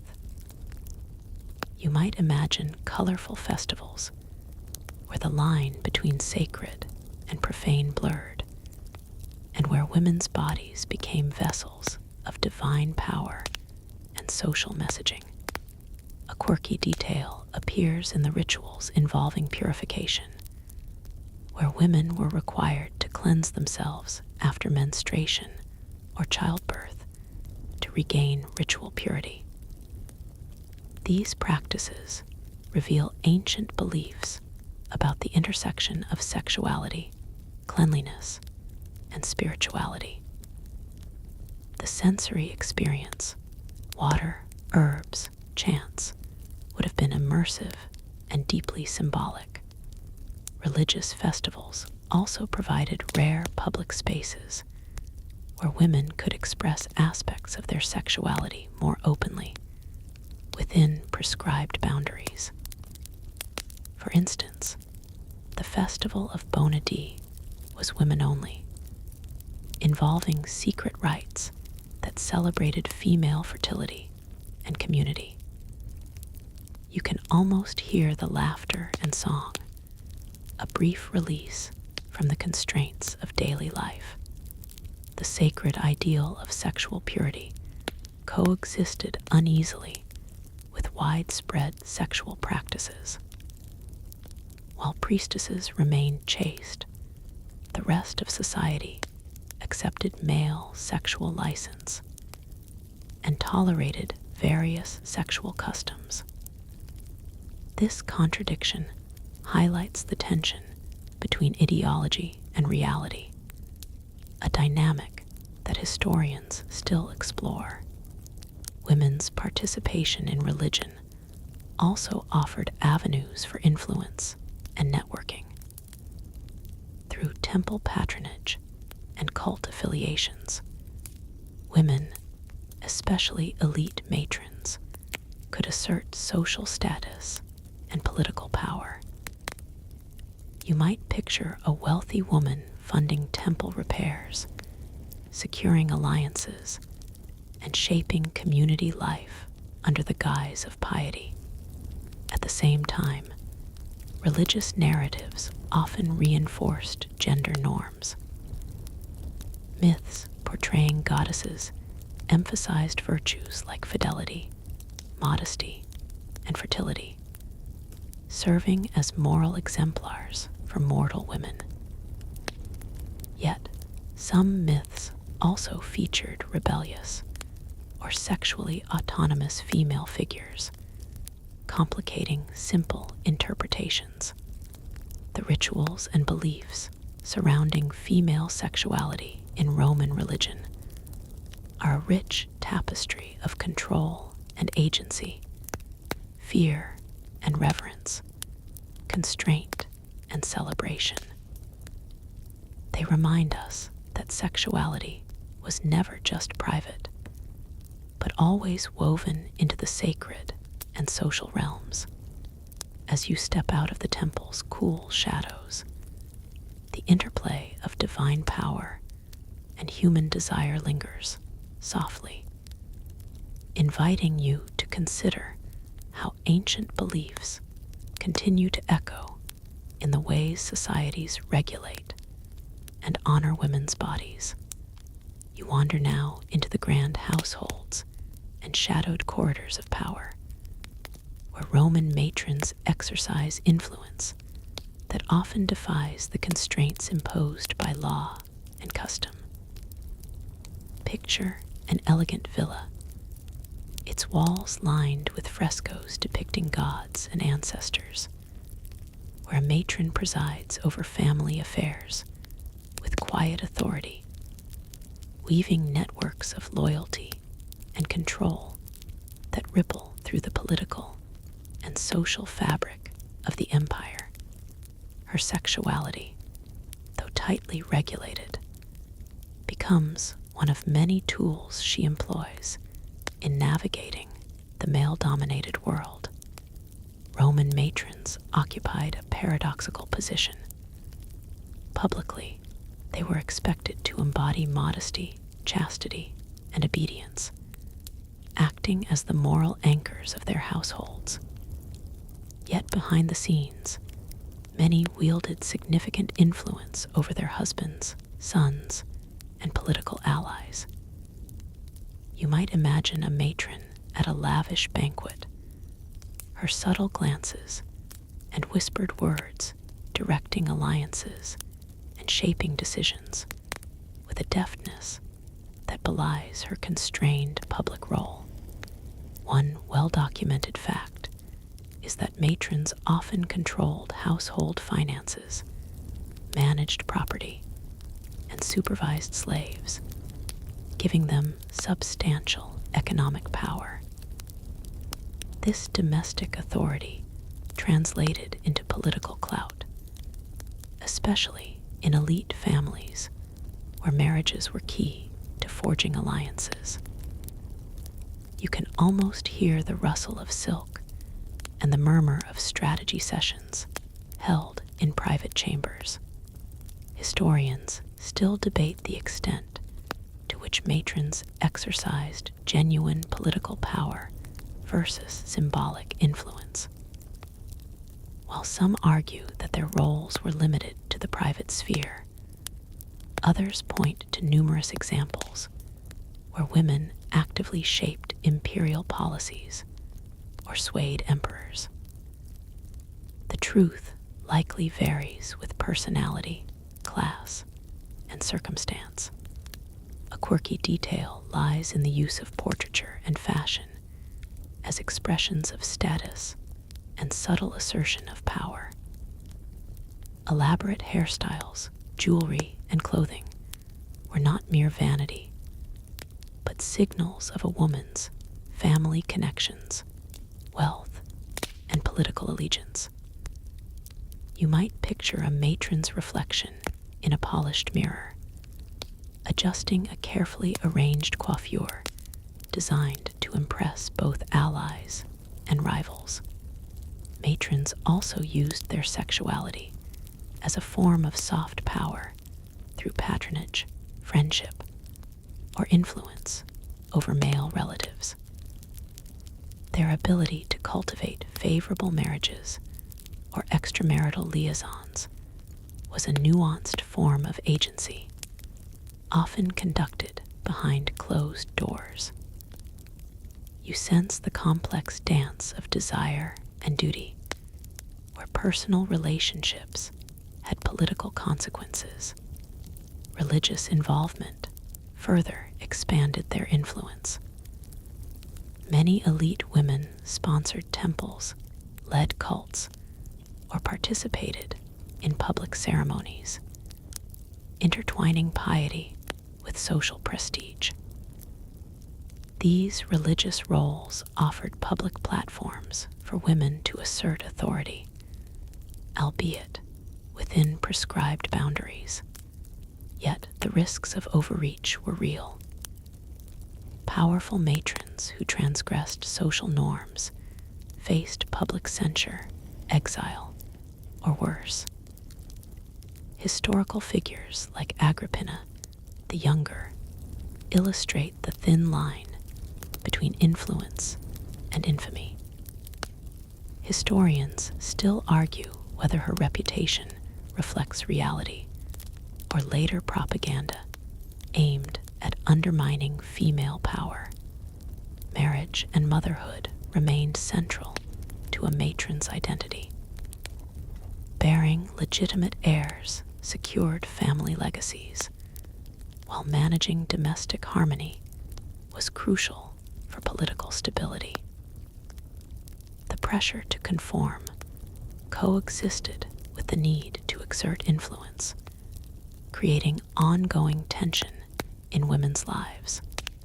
Social networks among women were vital. Matrons formed alliances through friendship, mentorship, and shared patronage, creating webs of support that extended their reach. These relationships provided emotional sustenance and practical power. Literary sources often portray matrons ambivalently, admiring their dignity and intelligence, while criticizing ambition or sexuality. These portrayals reflect broader societal anxieties about female power and the boundaries of acceptable behavior. As you leave the villa's cool shade and step back into the city's bustling streets, the image of the Roman matron lingers, a figure of grace, constraint, and quiet strength. Her sexuality, controlled and constrained, is nonetheless a subtle force in the empire's grand story, revealing the complex interplay of gender, power, and society. You find yourself slipping into the dimly lit world of Roman literature, where poetry, drama, and satire weave complex and sometimes contradictory portraits of women's sexuality. Imagine the flickering shadows of a crowded theater or the hushed intimacy of a reading room, where stories of desire, virtue, and scandal play out in words that both reflect and shape societal attitudes. Here, female sexuality is both a subject of fascination and a battleground for cultural norms. Roman authors often used women's sexuality as a lens through which to explore broader themes of power, morality, and social order. Poets like Ovid, Catullus, and Propertius delighted in tales of love and lust, mixing playful humor with sharp critique. You might hear the rhythmic cadence of elegiac couplets recounting passionate affairs, forbidden desires, and the consequences of transgression. A well-known fact is that Ovid's Ars Amatoria, the art of love, offered advice on seduction and relationships, blending humor and instruction, which scandalized some contemporaries for its frank treatment of sexual themes. You can imagine the raised eyebrows and whispered debates as readers grappled with its bold content. Historians still argue about the extent to which such literature mirrored reality or indulged in exaggeration and fantasy. Was Ovid's work a reflection of actual Roman sexual practices or a clever literary game? The answer is likely a mix, revealing both social anxieties and desires. A quirky detail emerges in the theatrical comedies of Plautus and Terence, where stock characters often embody exaggerated sexual stereotypes. The lustful wife, the jealous husband, the scheming prostitute. These plays used humor to explore tensions around marriage, fidelity, and desire, entertaining audiences while reinforcing social expectations. Women in literature are frequently portrayed ambivalently as temptresses wielding dangerous power, or as virtuous victims trapped by circumstance. This duality reflects ongoing societal ambivalence about female sexuality. You might picture a scene where a woman's allure simultaneously threatens and fascinates, embodying the cultural contradictions of the time. Erotic poetry often employed coded language and symbolism, allowing poets to express taboo subjects with subtlety. Imagery of flowers, animals, and mythological figures served as metaphors for sexual passion and restraint. You can almost smell the roses and hear the whispered secrets hidden between the lines. The theme of love and power plays prominently. Female desire was both feared and idealized, with narratives warning of the dangers of uncontrolled passion while celebrating romantic devotion. These stories reveal how sexuality intersected with notions of honor and reputation. Roman satire took a darker, more cynical view, lampooning women's perceived vices and the hypocrisies of male desire. Writers like Juvenal and Martial skewered social pretensions, exposing the contradictions and hypocrisies in gender relations. Their biting verses often portrayed women as manipulative or morally suspect, reflecting widespread misogyny. Yet, some literary works also show women's voices asserting agency and critique. Sulpicia, one of the few female Roman poets whose work survives, offers a rare perspective on female love and desire. Her poems reveal a personal and emotional depth that challenges dominant narratives. The intersection of literature and sexuality was not purely artistic, but deeply political. Writers used sexual themes to comment on morality, social order, and power dynamics, influencing public perceptions.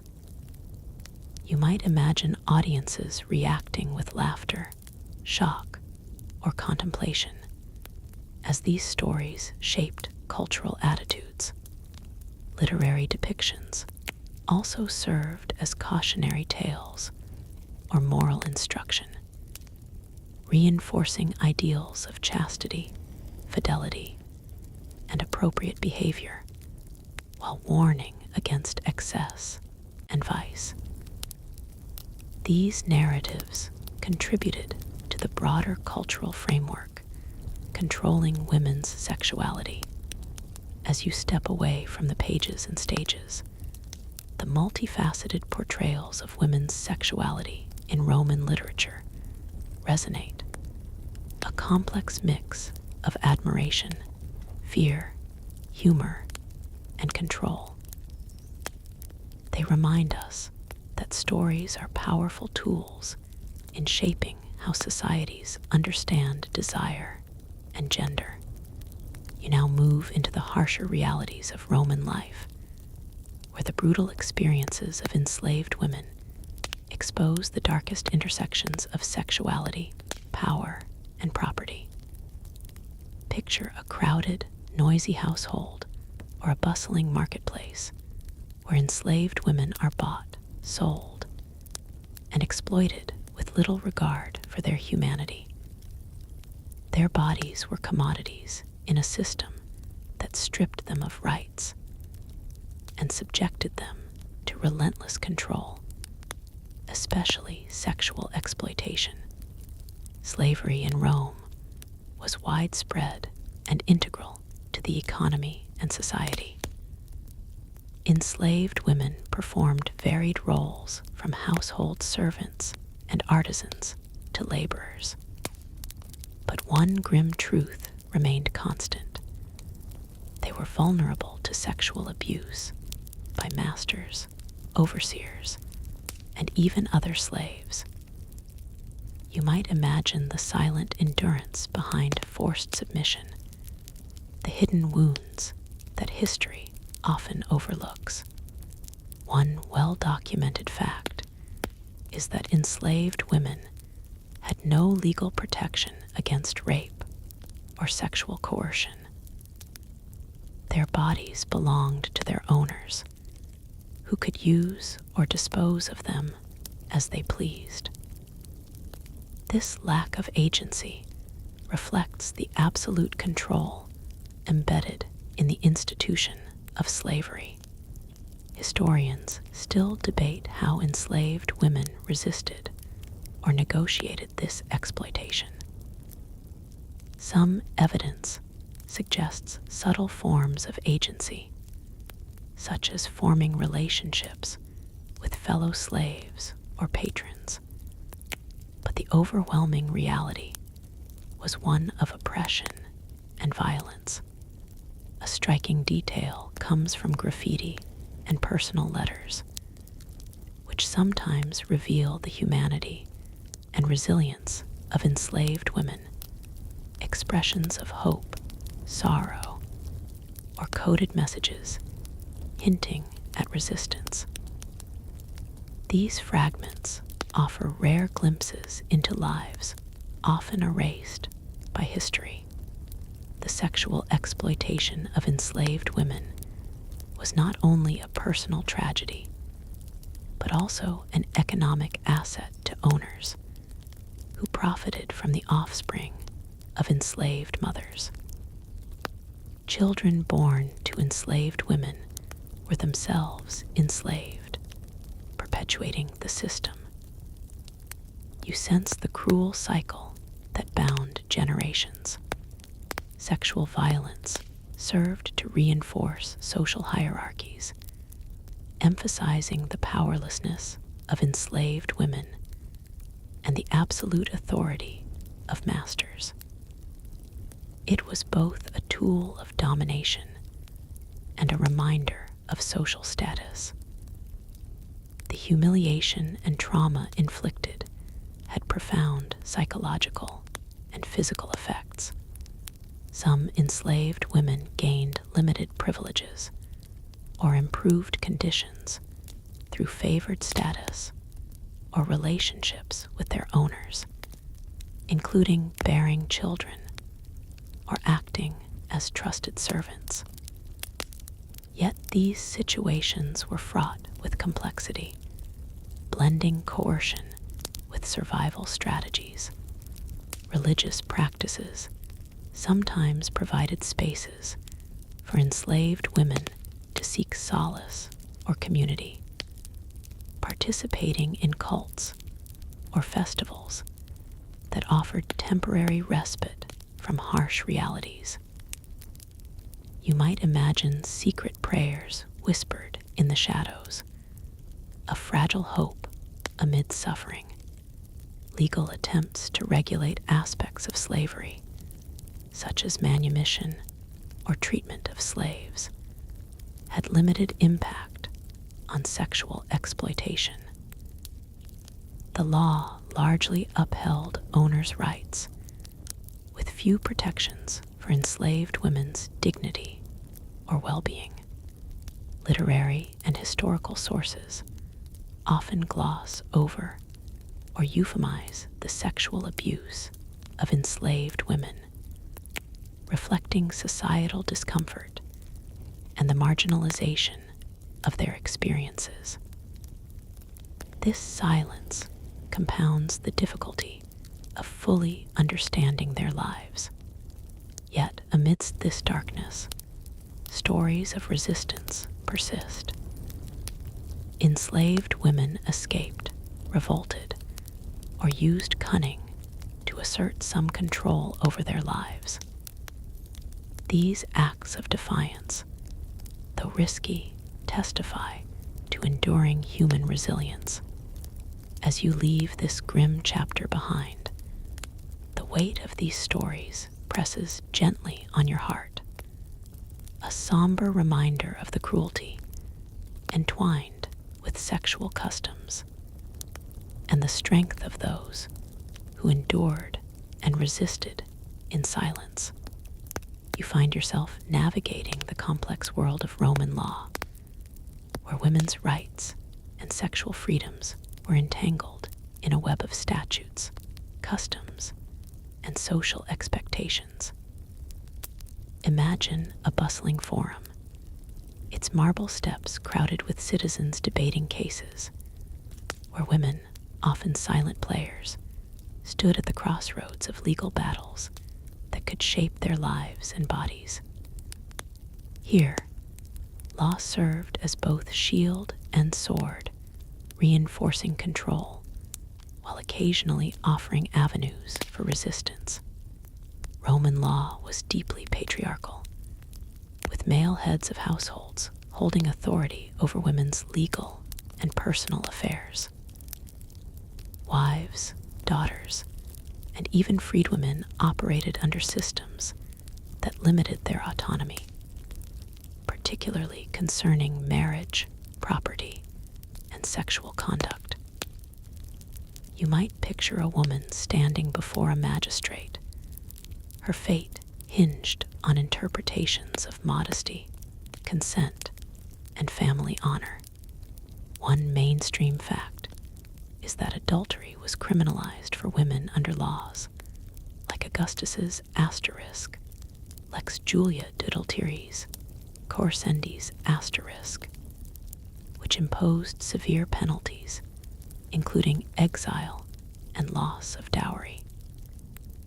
Men's extramarital affairs were generally tolerated, illustrating a stark double standard.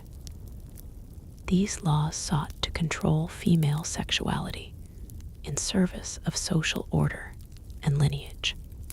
Historians still debate the practical enforcement and social impact of such laws. Some argue they were rigorously applied, reflecting a moralizing state agenda. Others see them as symbolic, with enforcement varying by status and circumstance. The tension between law and lived experience remains a rich field of inquiry. A quirky detail lies in the legal use of testimonium, witness testimony, often gathered from slaves or lower-class individuals, highlighting how evidence in sexual cases was socially mediated and sometimes unreliable. This adds layers of complexity to legal proceedings involving women's sexuality. Women could bring legal actions themselves in certain cases, such as accusations of rape or defamation, demonstrating limited but significant agency. However, success depended on social status, family backing, and the skill of advocates. You can almost hear the careful arguments and strategic alliances behind courtroom scenes. Marriage contracts and dowries were legal tools that regulated women's sexuality and property rights. These agreements often included clauses about fidelity, with economic consequences for breaches, tying sexual behavior directly to financial interests. This intersection of sex and money shaped many women's lives. Divorce laws allowed women some freedom to leave marriages, particularly under the *ius liberorum reforms. But social stigma and economic hardship made separation difficult. The possibility of divorce introduced new dynamics in controlling or negotiating female sexuality. Some legal reforms expanded women's property rights, enabling widows and freedwomen to own and manage assets independently. These developments increased women's autonomy, indirectly affecting their sexual and social freedoms. You might imagine a widow carefully managing her inheritance, balancing newfound independence with societal expectations. Legal battles over legitimacy and inheritance frequently involved accusations about women's sexual conduct, with reputations on the line. Such cases reveal how women's bodies were sites of contestation, with legal outcomes shaping family fortunes and social standing. The role of patrons and patrons' networks also influenced legal proceedings, offering protection or pressure that could sway verdicts. Women's legal status was often mediated through these relationships, intertwining law, politics, and gender. Religious law and custom added further layers, with sacred oaths and rituals underpinning marriage and sexual morality. The intersection of civil and religious authority complicated women's legal positions. Literary and historical sources sometimes dramatize legal cases involving women, reflecting contemporary anxieties about sexuality and social order. These narratives contribute to our understanding of how law functioned culturally as well as practically. As you step away from the forum's marble, the intricate dance of law and female sexuality lingers in your mind, a realm where control, resistance, and survival intersect in complex patterns. The stories of these legal battles reveal the power of law not only to constrain, but also to carve out spaces for agency, however limited. You arrive now at the twilight of this journey through Roman sexual customs, where the fragile threads of women's autonomy weave a complex tapestry of resistance, negotiation, and survival amid harsh controls. Imagine the quiet corners of a city winding down at dusk, the gentle flicker of oil lamps casting long shadows as women reflect on their lives, choices, and the subtle ways they carved space for themselves in a world often determined to constrain them. Throughout the empire, women's sexuality was framed by laws, customs, and expectations designed to maintain social order and male authority. Yet, within these strictures, women found varied ways to assert agency. You might envision a woman carefully crafting a letter, arranging a clandestine meeting, or simply choosing silence as a form of power. Their stories are not just of victimhood, but of resilience. One widely recognized fact is that despite severe restrictions, many women engaged in relationships that defied social norms, secret affairs, marriages of affection, or alliances based on mutual support rather than family obligation. These acts of personal autonomy remind you that human desire and connection often resist imposed boundaries. Historians still debate how widespread such acts of resistance were, and how much freedom women could realistically claim without risking harsh consequences. The tension between public conformity and private rebellion is a recurring theme in understanding ancient women's lives. A quirky detail appears in graffiti found on city walls, playful, candid messages revealing women's desires, frustrations, and humor. These informal voices offer a glimpse behind the official narratives, showing women as complex individuals rather than mere subjects of law and custom. Women also utilized religious and social networks to negotiate power.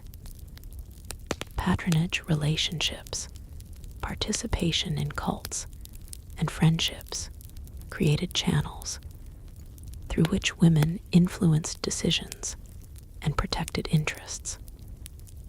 You might picture gatherings where women exchanged advice, support, and information, quiet forms of empowerment often overlooked. Economic independence, gained through business, inheritance, or skilled labor, further expanded some women's ability to control their lives and bodies. Freedwomen and widows, in particular, could wield surprising influence in commerce and property management, negotiating sexual autonomy alongside financial freedom. Yet the risks of transgression remained ever present. Social ostracism, legal penalties, and family disgrace were real threats that shaped women's decisions. careful balancing act between desire and duty is a powerful undercurrent throughout their stories. As you reflect on this intricate web, the image of Roman women emerges not as passive victims, but as active participants in shaping their destinies, sometimes quietly, sometimes boldly. Their sexuality was both a site of control and a realm of resistance, illustrating the complexities of power, identity, and survival.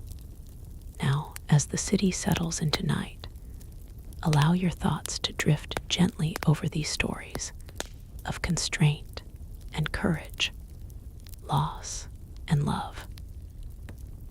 Remember the subtle ways women navigated the cruel customs of their time, leaving traces that still speak to us today. Word count 2047, 300 word wind down. The soft glow of the evening fades slowly as you settle deeper into calm. The world of ancient Rome gently slipping away like the last flicker of a candle's flame.